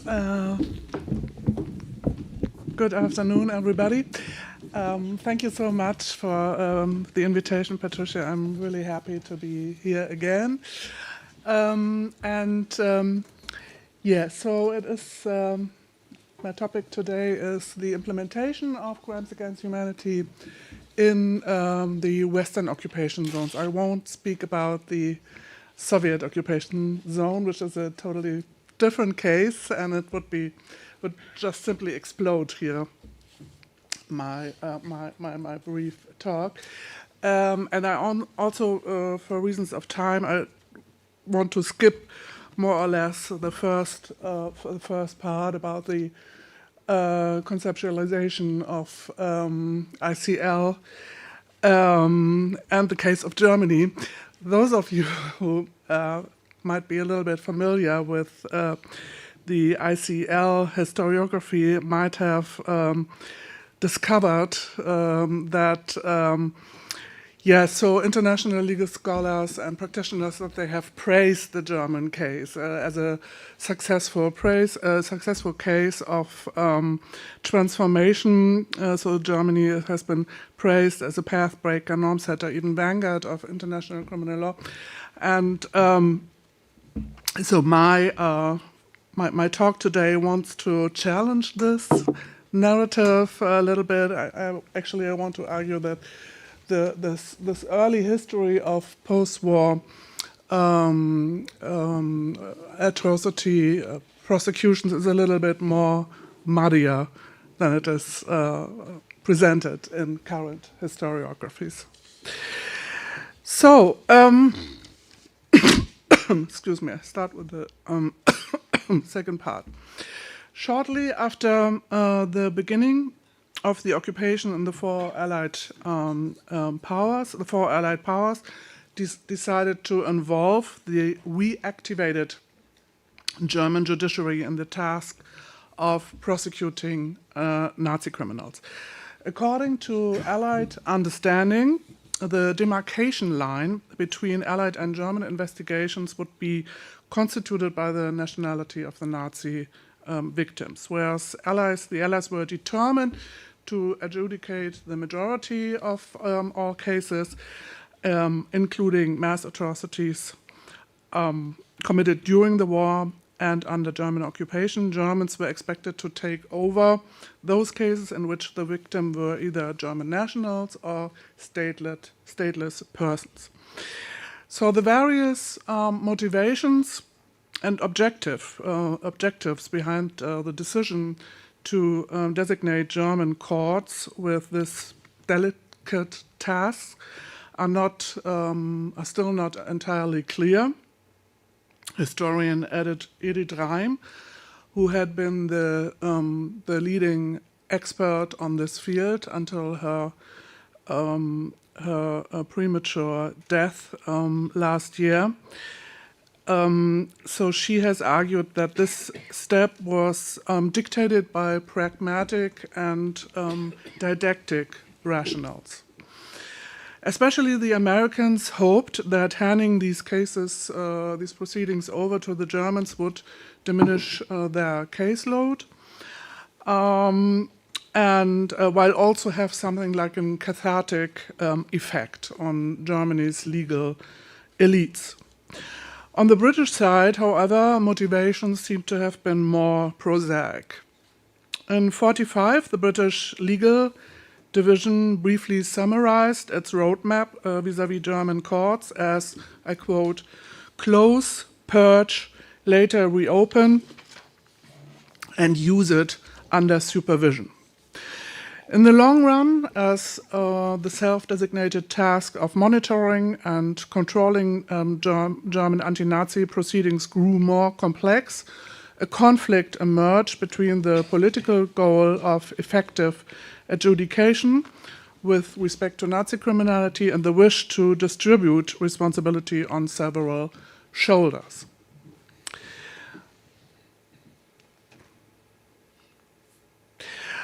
In December 1945, so we have heard about this already 6 months after the reopening of the first German courts in the American occupation zone, the Allied Control Council in Berlin issued its law number 10, CCL 10, aiming at the punishment of crimes against peace, war crimes, crimes against humanity, and a membership in a criminal group. And as it has been stressed by Kevin John Heller and others, Article 2.1c defining crimes against humanity was of an ambiguous character by encompassing a whole plethora of crimes, including but not limited to murder.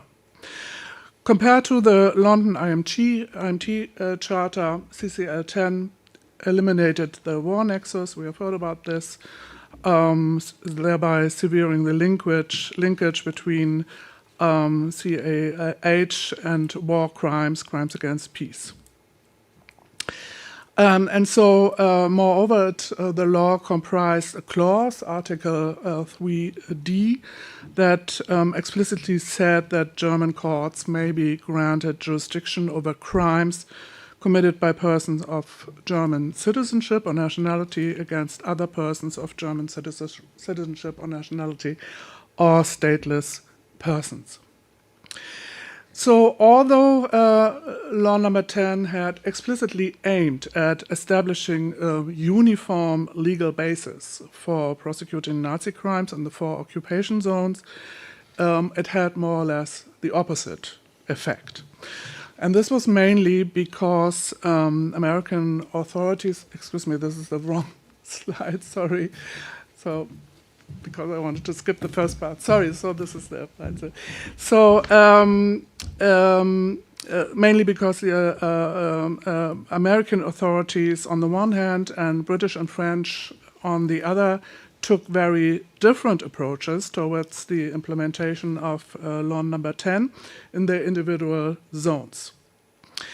As soon as it became clear that most US military tribunals in the 12 successor trials against members of the German elites avoided to apply crimes against humanity on entirely domestic misdeeds, the American legal division did not seek to challenge or overturn this restrictive ruling. Moreover, after some internal deliberations, American authorities came to the conclusion not to grant general or case-by-case permission to German courts. As a result, in the US occupation zone, only American military courts were allowed to implement law number 10, while German regular courts could use the German Penal Code only. So while some representatives within the American legal community were supportive of the idea of granting permission to the Germans, there were others who vehemently opposed it.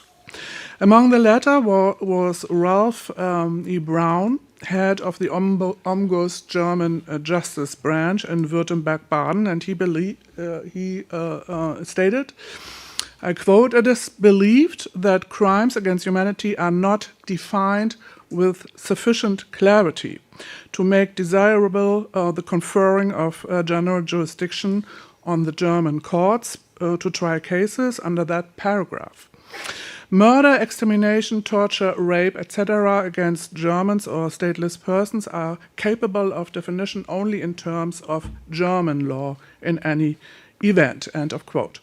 Another conservative voice was Juan Cedillo, director of the Württemberg legal division. He claimed that due to the vagueness of the CAH definition in law number 10, an authorization would depart from the nulla poena, nullum crimen sine lege principle laid down in military government law number 1. As we know today, not only the British and French were disappointed about this American special path with regard to Nazi atrocity crimes. Also, the victims themselves were appalled that, with the only exception of the American sector in Berlin, German courts were barred from applying law number 10. In October 1947, 2 months after the final announcement about the general non-authorization of German courts, Maria Nothaft, a sister of a denunciation victim turned to German Jewish emigre jurist Hans Weigert, a member of the legal division and a survivor of KZ Sachsenhausen. She told him about the fate of her sister, who had been shot in the last days of the war, her body thrown into the Danube near Deggendorf in Bavaria. Although German proceedings had already been opened, Nothaft was told that German courts were unable to pursue the case because ordinary German law lacked a special stipulation for informers. American reticence to include German courts in CAH prosecutions had a lasting impact, which was largely negative. Already before the tensions of the Cold War came up, it would undermine the unity and legitimacy of the Inter-Allied Punishment Project. Due to its superiority in material resources and symbolic power, the divergence of the American legal division could be interpreted as a lack of trust in the validity of the newly minted victim-oriented international norms.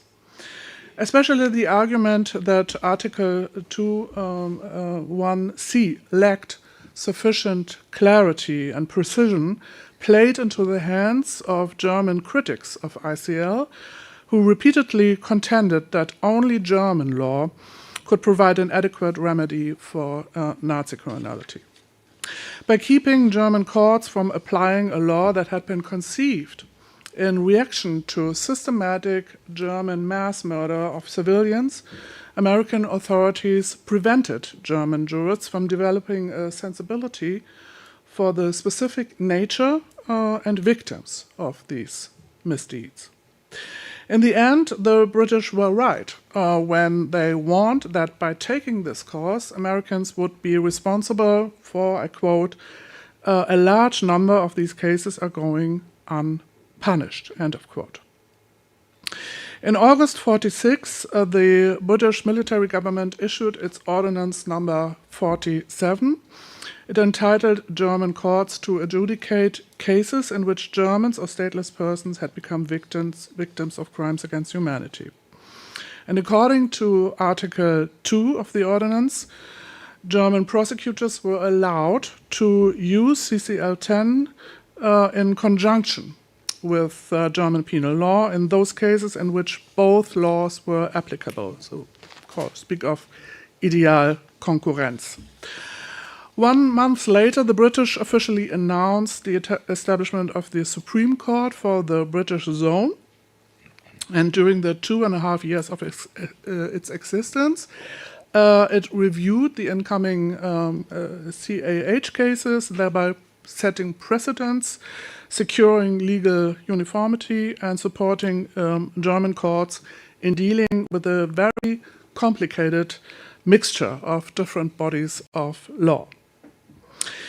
In addition, in 47, a small unit of military government or control commission courts were created, especially for adjudicating exemplary trials, which, in the spirit of the British common law tradition, should serve as future precedents for German atrocity prosecutions.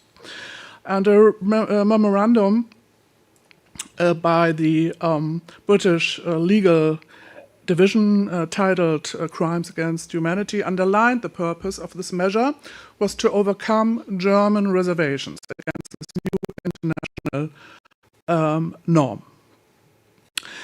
So, from the abundance of Nazi crimes committed in the German Reich against Germans, the British selected 3 exemplary cases, and I just briefly want to mention them.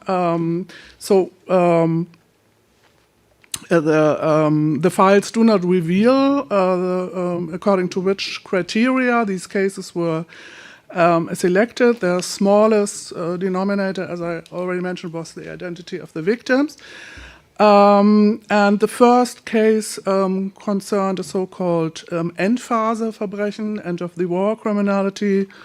There was a young soldier who had stolen a captain's uniform, had ransacked the area in northern Germany, and so his punishment, he was captured. His punishment afterwards was that he had to kill several hundred inmates of the forced labor camp. So after the war, because of this, he was the young soldier, and 6 camp officials received the death sentence in this case. And the second case is this case here in Hamburg. It was the victims were Sinti and Roma, who in December 1944 had become victims of 4 sterilizations conducted at the women's clinic in Hamburg-Altona. The main defendant was Professor Hans Hinselmann, who had become famous due to his contributions on the early diagnosis of uterus cancer. And because the court found that the sterilizations had been racially motivated, Hinselmann and 5 other doctors were sentenced to several years of imprisonment.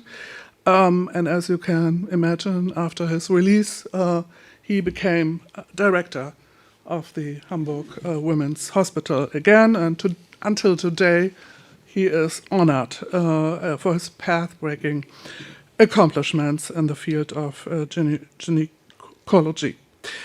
So, and this gypsy sterilization case, how it was called in the contemporary German press, was a rare example of an early Holocaust case which tackled the pseudo-scientific racism of the eugenic movement and its culmination in the Nazi racial policy versus the so-called unworthy of life. And the convictions had been enabled by a legal framework that focused on the identity of the victims, a feature which would later disappear in domestic medical cases. So, in the last and third case, the British focused on local authorities of the city of Aachen, who had participated in the November pogrom of 1938. So after British and French authorities had finally given their go, the German courts began to try cases of crimes against humanity committed by Germans against Germans or stateless persons. And the British zone, it was expected that they should concentrate on crimes of the end of the war phase, sterilization, and the persecution of German Jews, namely the 3 categories in which the British Control Commission courts had provided their obiter dictum. If the British had hoped that things would run smoothly from now on, they were mistaken. Confronted with inquiries by German jurors, the British legal division had to concede that in some cases one had simply forgotten to print the judgments. It was acknowledged that no written judgments suitable for distribution are in existence. Confusion stemming from a complicated legal framework was further heightened when the British decided not to pursue any exemplary cases concerning denunciation. This left the German judiciary in a situation in which they could either apply law number 10 on their own and without a general guideline, or postpone the whole matter. According to the numbers provided by Andreas Eichmüller, between 1945 and 1949, almost 40% of all cases carried out by German courts were denunciation cases.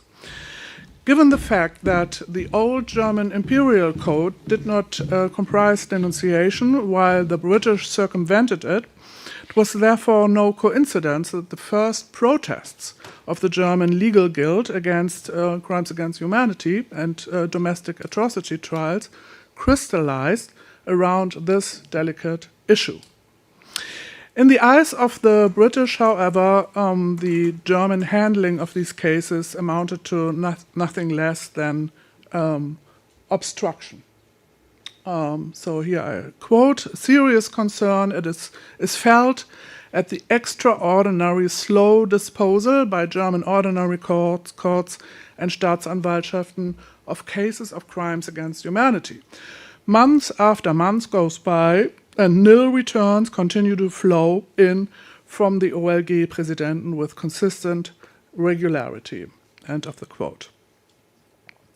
So before 1990, Germany's political and legal elites saw the early post-war trials either as a source of national embarrassment or as an object of German rivalry in the Cold War.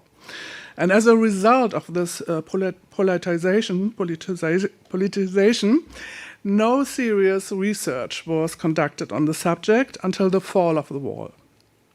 Due to the empirical groundwork by the Munich-based historians Eichmüller and Reim, the situation has now improved considerably, so that we have at least rough surveys on the quantitative and qualitative dimension of German investigations. So what we know from these two researchers is that between 45 and 49, German prosecutors and courts in the Western Zone handled 13,600 investigations and trials. And as you can see from the statistics, the peak was reached in 48 and 49. And if we take into account the big picture, this means that over 70, so here's the big picture, this means that over 70% of all West German Nazi prosecutions were launched in the first 5 years after the war. The majority of these cases, however, was not based on Law Number 10, but on the old Imperial Penal Code. Only in the British and French zone, German courts were allowed to apply Law Number 10 as a supplement to the domestic penal code. And given the Allied limitations, or American limitations, and German reservations against ICL, it was therefore only logical that this opportunity was mostly used in denunciation cases where no municipal equivalent existed. So in 51, when the Allies withdrew their permission on German request, West German courts had rendered a total number of 2,600 convictions based on CCL 10. So apart from denunciation, the overwhelming majority of these cases dealt with early Nazi persecutions of political opponents and anti-Jewish violence in the context of the so-called Reichskristallnacht. And it must be left open whether German courts explicitly or implicitly followed the line of some of the US military tribunals in the NMT program, which had ruled that CAH could be also committed by private non-state actors, which had acted in accordance with official state policy. Contrary to the British strategy of precedent rulings in selected categories, neither medical crimes nor misdeeds at the war's end played a considerable role in early German Nazi prosecutions. There were also hardly any cases related to the extermination program against Eastern and Western European Jews or war crimes. To some extent, this can be explained by Allied limitations, but however, domestic authorities also failed to investigate the systematic pillage and deportation of German, Austrian, and Czech Jewish communities at a time when many victims were still around and accessible as witnesses. So, and most of the convicted perpetrators received relatively lenient sentences between 6 months and 2 years of imprisonment. 16 proceedings ended with capital punishment. In 4 cases, the convicts were executed. And among the executed, there were also a female doctor and a nurse who had been involved in the so-called euthanasia crimes committed at the asylum in Meseritz, Oberwalde, which was became the province Brandenburg from 38 onwards. So I come to the final part, the premature end of German CAH adjudication. On April 23rd, 49, exactly 1 month before the foundation of the Federal Republic, the Hamburg Regional Court acquitted the famous Nazi director Veit Harlan for being an accomplice in crimes against humanity. The case had been instigated by the Association of Nazi Victims, who wanted Harlan to be held accountable for his infamous propaganda film Jud Süß. The court proceedings were overshadowed, as you can, this is a clipping from the New York Times at the time. The court proceedings were overshadowed by anti-Semitic outbursts and the intimidation of Jewish witnesses. 2 years later, an initiative led by the West German Federal Justice Ministry and the Federal Supreme Court in Karlsruhe led to the premature end of Law Number 10 prosecutions in West Germany. Both institutions had successfully lobbied the Allies, namely the British and the French, to withdraw their permission once and for all. On the German side, various arguments had been brought up in favor of a suspension. High-ranking jurists, among them also non-compromised figures, had lamented about the permanent influx of alien, as it was called, alien Anglo-Saxon legal thinking. Others had pointed to the fact that the differences between the Western Allies with regard to atrocity prosecutions had created conflicts of opinion and legal misapprehensions, thereby seriously undermining the consistency and unity of the law in the Federal Republic. And last but not least, there was a fraction of right-wing German politicians and influential legal practitioners who rallied against the fact that CCL 10 jurisdiction would allow capital punishment in Germany, although the basic law, the West German Constitution, had formally abolished it in May 49. And as the esteemed international lawyer William Shabazz had stated already more than 20 years ago in his book, The Abolition of the Death Penalty in International Law, it is surely an irony of history that the Federal Republic's status as a global bastion of abolition is the legacy of the legal struggle against Law Number 10, led by high-ranking German jurists, a bunch of Nazi sympathizers, and left liberal penal reformers. Thank you very much. And I have to my memoriam of my colleague, Edith Reim. Thank you. Professor Weinke, and I would like to ask also now Professor Metro to join us on the scene. This chair was saved for you, not for unexpected guests, but for Professor Metro. And we can open now the floor for your questions. And I think that this is a great opportunity not only to ask the leading scholars concerning the history of crimes against humanity, but the scholars who have great expertise in contemporary international criminal law and in national law. So if you have any questions, I would like you to join us to discussion. I see now the question in the first row. Professor, please. Karolina Wierczyńska, Polish Academy of Science. Oh, I'm sorry. I have one question to Dr. Sabina Ferhat-Begovic. I wanted to ask you about small states. How do you define them?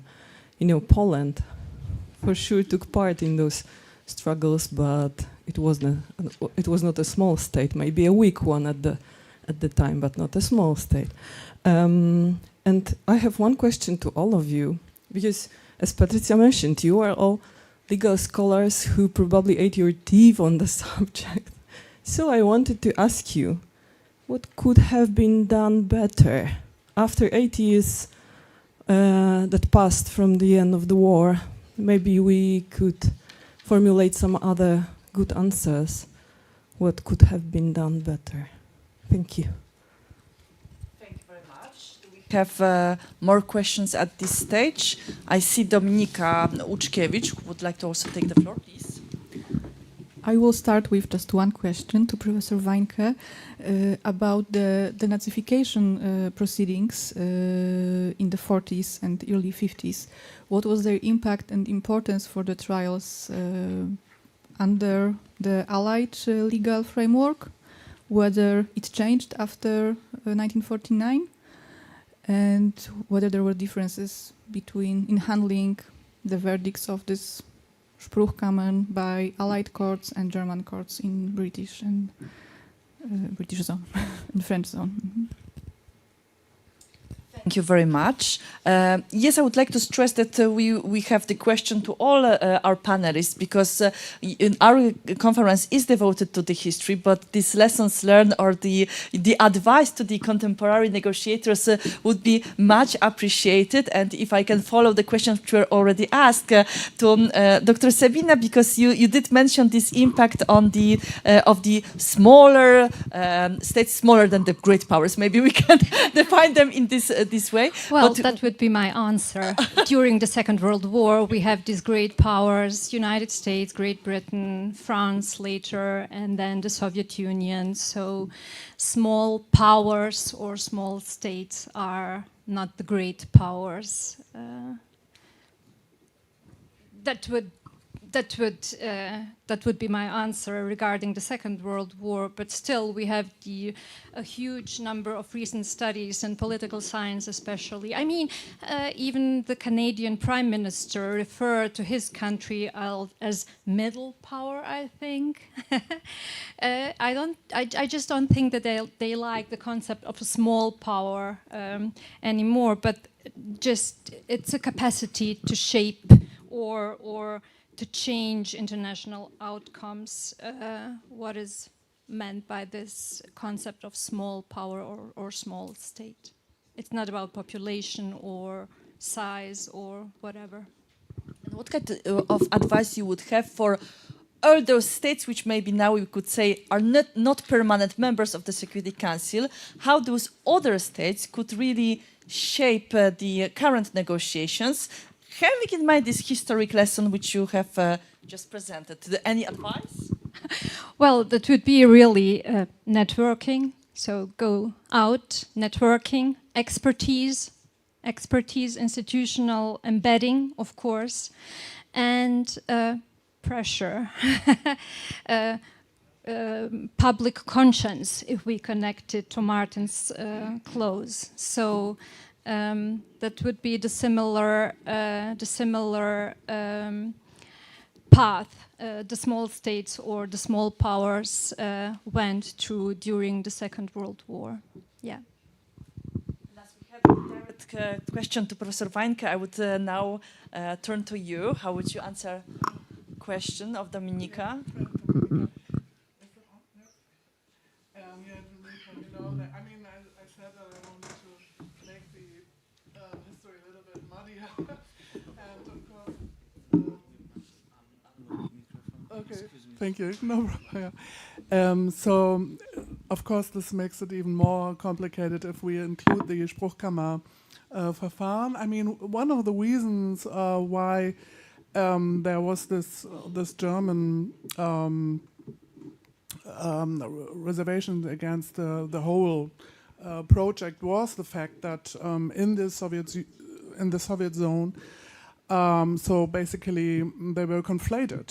So the criminal cases and the denazification cases were conflated, and this was taken as an argument actually to delegitimize the whole project. So this is at least what they. I mean, in Constance and at this conference in '47, so there was a row between representatives of the East German judicial service and West German jurors, and this came up at that point.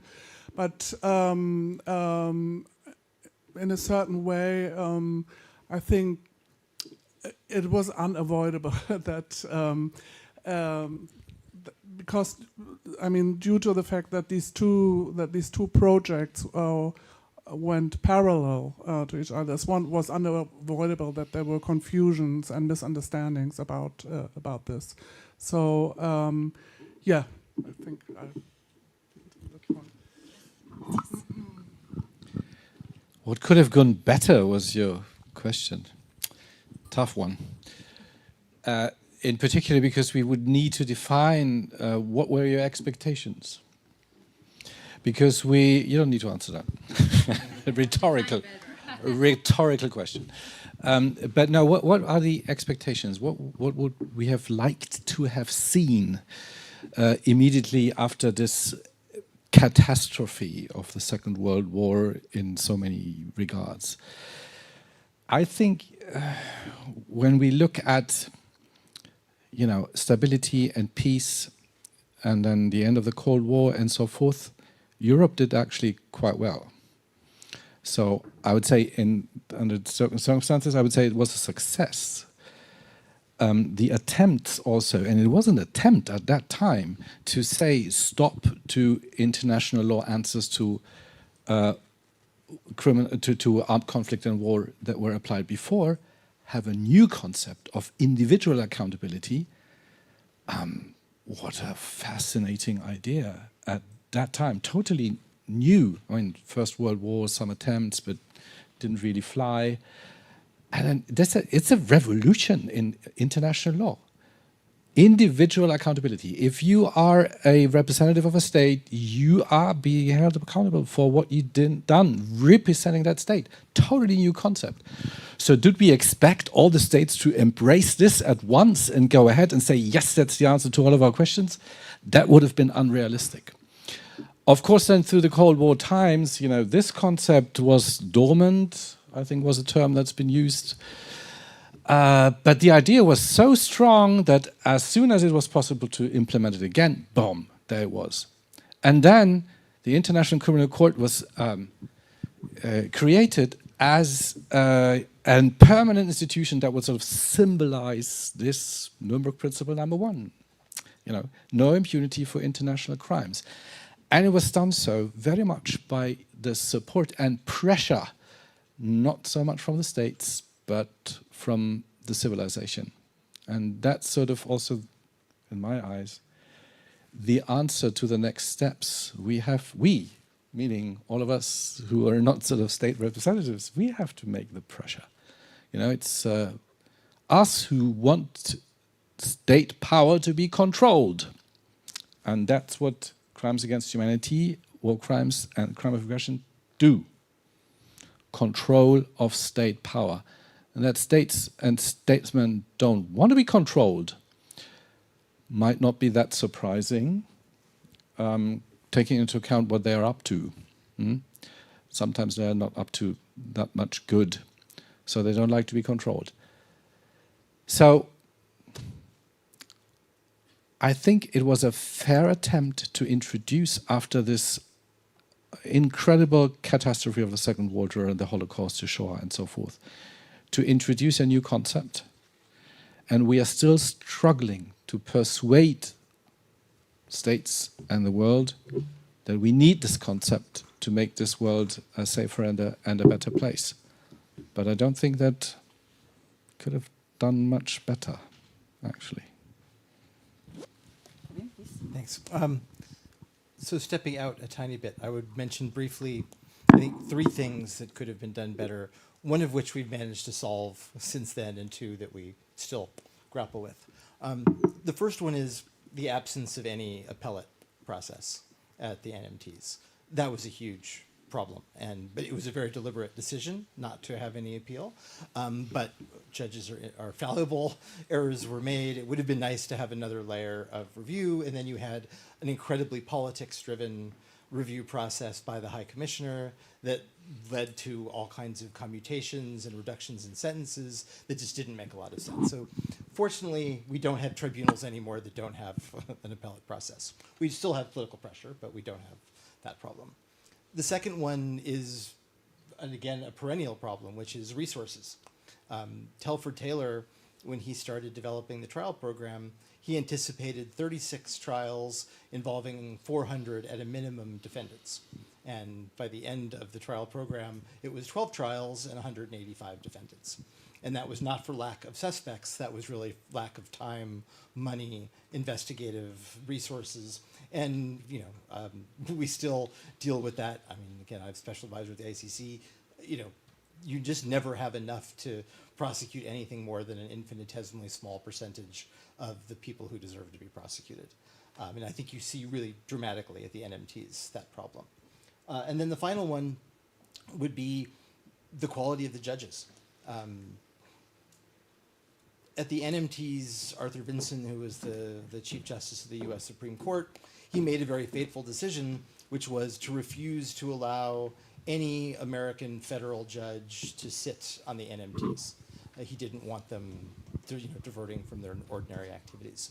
And that meant that they had to really just kind of scour the state courts in the US to find judges who would be willing to uproot their lives for a couple of years and move across the pond to Germany. Some of the judges that they found were great. Some of the judges were not great.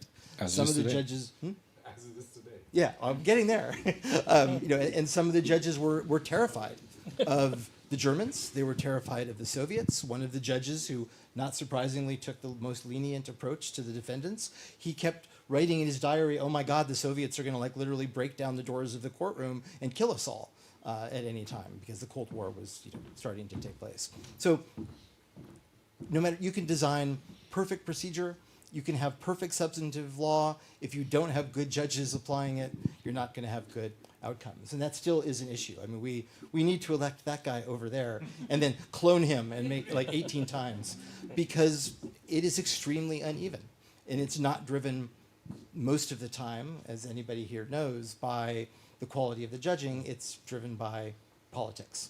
The fact that you can have a non-lawyer elected a judge at the ICC largely because she came from a country that the minute it joined the court became its largest donor doesn't speak well to the quality of judging that we get. It's extremely mixed in 1946 and it's extremely mixed in 2026. Yeah? Go ahead.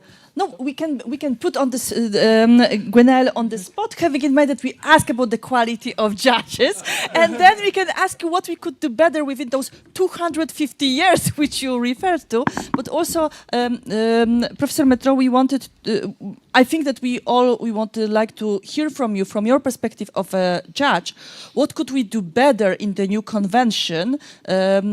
What kind of issues we can address, which you can see from the perspective of the judge? What kind of, I don't know, maybe some remedies to the current problem we can think about when we want to program this new convention? So I'll make it as politically correct as possible.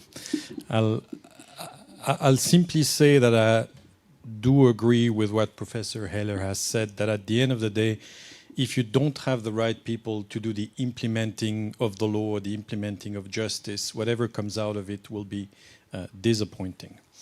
I'll come back to your question in a second, but first I want to go to the question from the audience about history in hindsight. What could we have done better? The first thing I will start, like Professor Safferling, by underlying how many extraordinary things were done back in the days, and much of what our law is today, international criminal law, and what our architecture is today, is the legacy and the inheritance of what happened during the Second World War. The Geneva Convention of 1949, the Genocide Convention, the idea of crime against humanity, which we've been discussing today, is to a large extent the normative legacy of Nuremberg. So those are things to remember as well.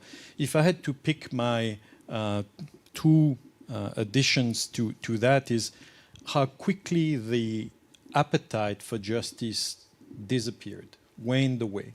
And that, unfortunately, is not an issue that's specific to the Second World War. It's an issue that's specific to any conflict, any cases of mass atrocity. The appetite for justice and its place in political and diplomatic priority tends to wane away with time.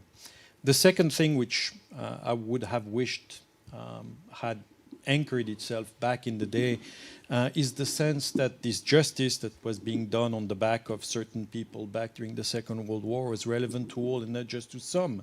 In other words, that international criminal law and international criminal justice is universal. And to this day, to this literally to this very day today, this is still the case that we are arguing about. Is it for those that we have pre-selected politically, or is it really relevant to all? And that's really, for me, one of the main challenges of the day. Now, I will deal with your question, Patricia, in the most abstract, non-responsive, diplomatically correct way, but I'm a great believer in the quality of the people who do the exercise of justice. If any of you have ever been in a courtroom as a defendant, as a party, as a participant, or in any other capacity, you know the importance of the people in the courtroom. If they are good, they will give their best. The quality of the judicial product will be something you can be proud of and something that can be reused another day. The problem we are having today is to find enough of these good people to man this institution, and that is, to me, a real challenge, and I agree with Professor Heller on that point. Yeah, so maybe my impressions and assumptions are naive, but I thought that some of the flaws of the IMT, NMT have already been corrected in the architecture of the ICC, and I think one major flaw is the lack of representation for the victims. And this is something we have been seeing also due to historiographical research, and so the Sabrina had mentioned here Michael Fleming's book, the contribution of the Polish delegation. I mean, actually, what they had already accomplished with regard to the reconstruction of Nazi crimes in the general government, so all this. I mean, this was presented by the Soviets, of course, due to the power relations at the time. But I mean, it could have been otherwise. I think that the victims organizations, they did all the groundwork. They did so much work, and so they were never been able to raise their voices, with the only exception of these 3 victims witnesses in the IMT. And I think this has been a major deficit of both programs, which has been corrected in a way by the ICC. Yes, I see another question. Please, Professor Mark Lewis. Thank you, Mark Lewis from the City University of New York. Professor Weinecke, thank you very much for that very interesting argument. I'd just like to make sure I understand 2 points of the argument. One is that you argue that the U.S. prosecution hindered the German courts in not allowing prosecutions of crimes against humanity, therefore did not permit sufficient numbers of prosecutions of German nationals for various crimes. And then you argued that the British government wanted to encourage this, both by that ordinance number 47 and then by those model courts. Now, I just want to understand why you think the British were interested in doing that. Thank you. Yeah, actually, this was a question I was grappling with myself, because, I mean, my interpretation of the British attitude towards this whole project was always that they were not very keen on having this international military tribunal, and so that they were lacking resources, that they were downplaying anti-Jewish violence. so I had a relatively negative view on the British side. But I think when you take a close look at what was going on with the implementation of law number 10, they were definitely the most active side, and there was also real disillusionment, real disappointment about how the Americans reacted to this whole idea of handing this over to the Germans. I must admit, I have no clear explanations whether this was of course, the British, they always had this pragmatic attitude. They wanted to save their resources, limited resources. They wanted to apparently also enhance the legitimacy of the whole project. But I do not know why the Americans acted in this way. I mean, in a way, they toppled the project by mixing this up. I mean, basically, all the cases I have talked about, they landed in front of the Spruchkammern. And so this was detrimental to the whole project. Yes, I see the question. Kinga Czechowska, thank you very much for delivering a very interesting keynote and amazing panel. I have a question to Dr. Sabina, or even two questions. First is regarding the London momentum. How do you assess the British input into that London momentum? Because you focused on the small states, but what about the British part of the London momentum? And the second question, you mentioned the importance of transnational networks. How do you assess the diplomatic part of that networks? Not only what lawyers did, but what diplomats did to create those networks. Thank you very much. Well, thank you for your questions. I'm quoting Sarah Weidner and Julia Eichenberg here. Julia Eichenberg won a major project which she named London Moment, and Kirsten von Lingen, she speaks about London Hub. So London is the place where they all meet during the exile. And I spoke a little bit about these British intermediaries, especially women very often, sometimes also men, scholars like Hirsch Lauterbach. He was also one of these British, at that time, arrived professor intermediaries who opened the doors for the jurists or diplomats from these small states, or parliament members, members of parliament. For example, Bohuslav Ecer, who was Social Democrat.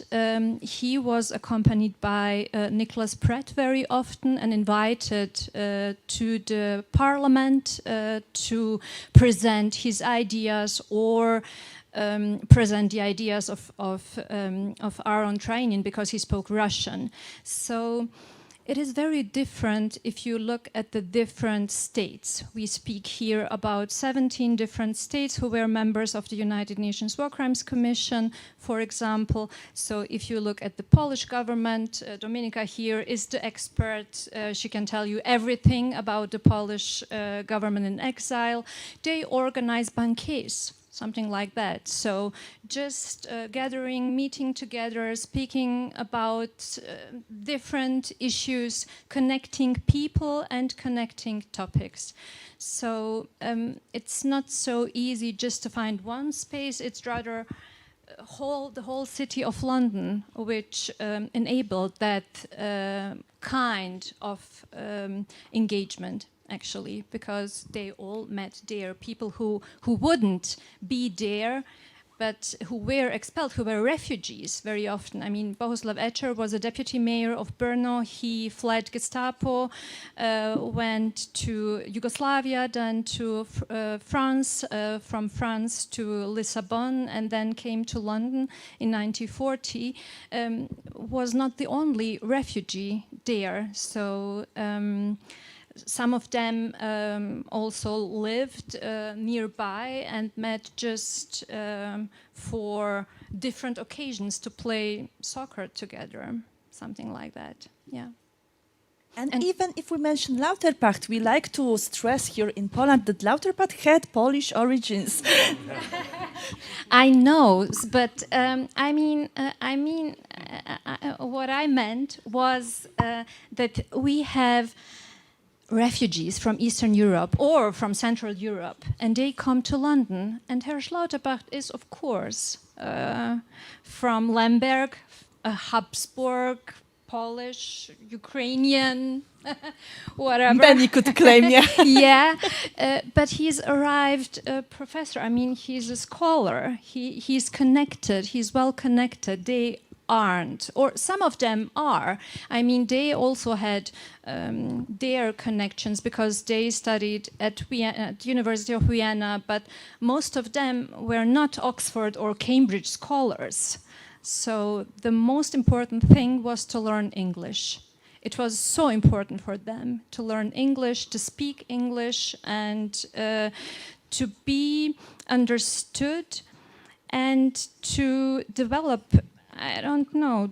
I mean, that's why all these British secretaries were so important, because they lecture the texts, they explain them how to behave, and it's very important in these circles. I mean, you know that you are future diplomats. You have to know how to behave, to be seen, to be heard, and to be accepted as equal.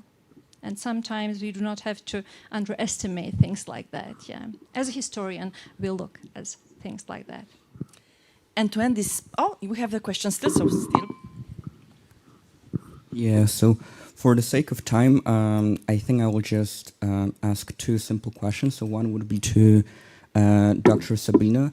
We are just wondering, on a factual level, do you have any knowledge on the involvement of the Chinese delegation or Chinese jurists and the shaping of the definition of crimes against humanity within the context of the London moment? It's quite clear they were preoccupied with the International Military Tribunal for the Far East. It's known they were talking with, for example, Professor Bert Rolling in that context, but we were wondering whether you have any knowledge on the London moment in that context. And again, for the sake of time, I had a question to Professor Metro and Professor Safferling.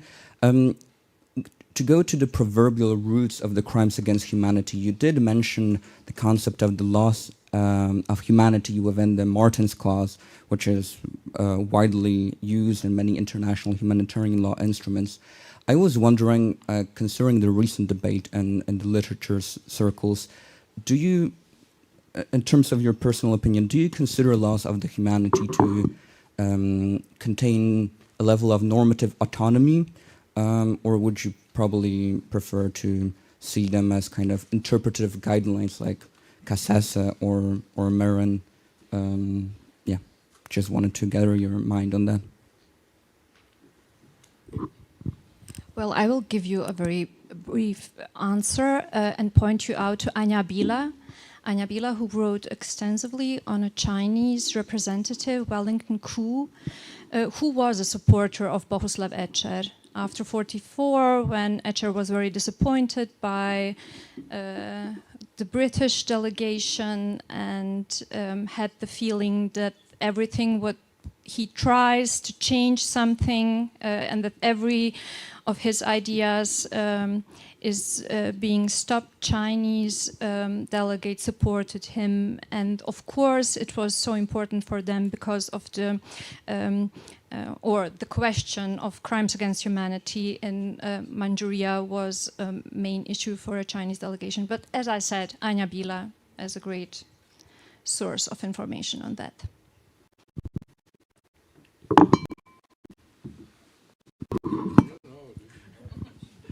So I'll take the first bite so that Professor Saffeling can disagree with me. Every international law concept is basically irrigated by a number of sources. before it becomes. And I think that's true of the notion of crime against humanity. As we discussed today, there were small rivers that eventually gave life to a life or a sea, whatever you want to call it, the law of crime against humanity. And Professor Saffeling, I think, rightfully mentioned the Martin Clause as one of those small rivers that led somewhere. I don't see a law of humanity as such. There's no book place that I would know where to find it with that qualification, and I'm of the Cassese/Meron school that you've mentioned.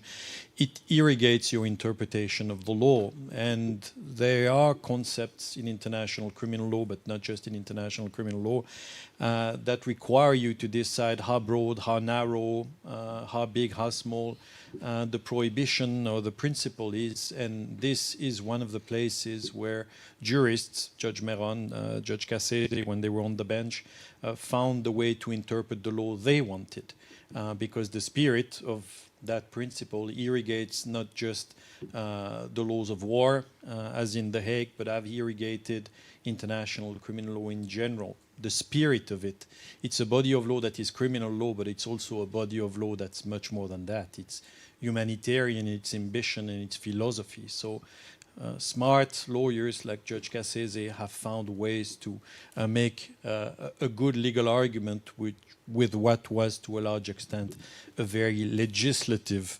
approach to interpretation. But I'll leave it at that. It's obviously, you were saying a simple question. Well, this is not a simple question. It is sort of going to the core of any legitimacy of any legal order, I suppose. So you want to talk philosophy, right? Okay.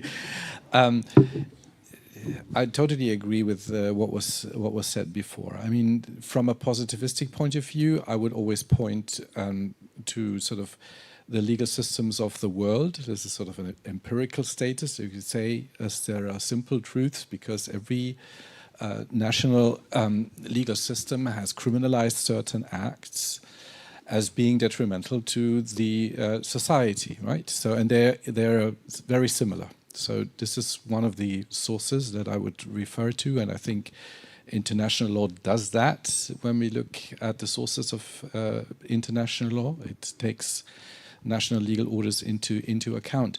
And then for me, and now it's getting personal, but you have wanted my personal opinion, the protection of human dignity, in my understanding, is the reason for any legal order. This is the underlying rationale of any legal order. And that is a preconceived concept, okay? So the law cannot question that. There is human dignity, and we have to respect that, and any society has to respect that, and we do that through law. I just want to add, you didn't ask me specifically, but so 2 quick points. First, if you're really interested in the Martens Clause, there is a discussion at the NMTs of the clause in the hostage trial. And they talk about it in the context of partisan activity and belligerent reprisals against civilians, and I think it's very interesting what they say. I suppose I can out-positivist the positivists, because if you're looking, I think it's very hard to argue, at least in modern international criminal law and laws of war, that the Martens Clause has any kind of autonomous function, that it can serve as some kind of backstop that imposes legal restrictions that are not imposed by the positive law and the Geneva Conventions and the first additional protocol and second, and so forth. Because you see it a lot now, like in autonomous weapons, that even if it wouldn't necessarily violate one of the basic principles, there's, human dignity is another reason to prohibit them, and that comes from the Martens Clause. I think that's a more difficult understanding of the Martens Clause to promote. I do agree with the idea that it motivates a lot of the legal protections, but I don't think it overrides the positive law that we have now.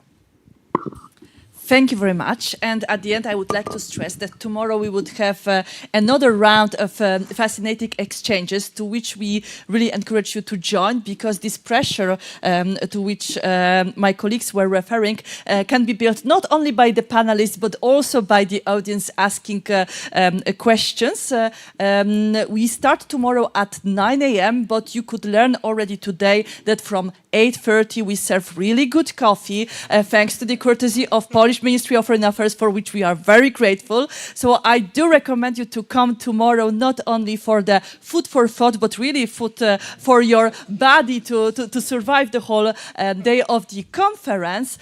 So see you tomorrow. And I do stress to all the panelists of today and of tomorrow that we will meet in a second next to the registration desk. Please meet me there. Thank you very much for today.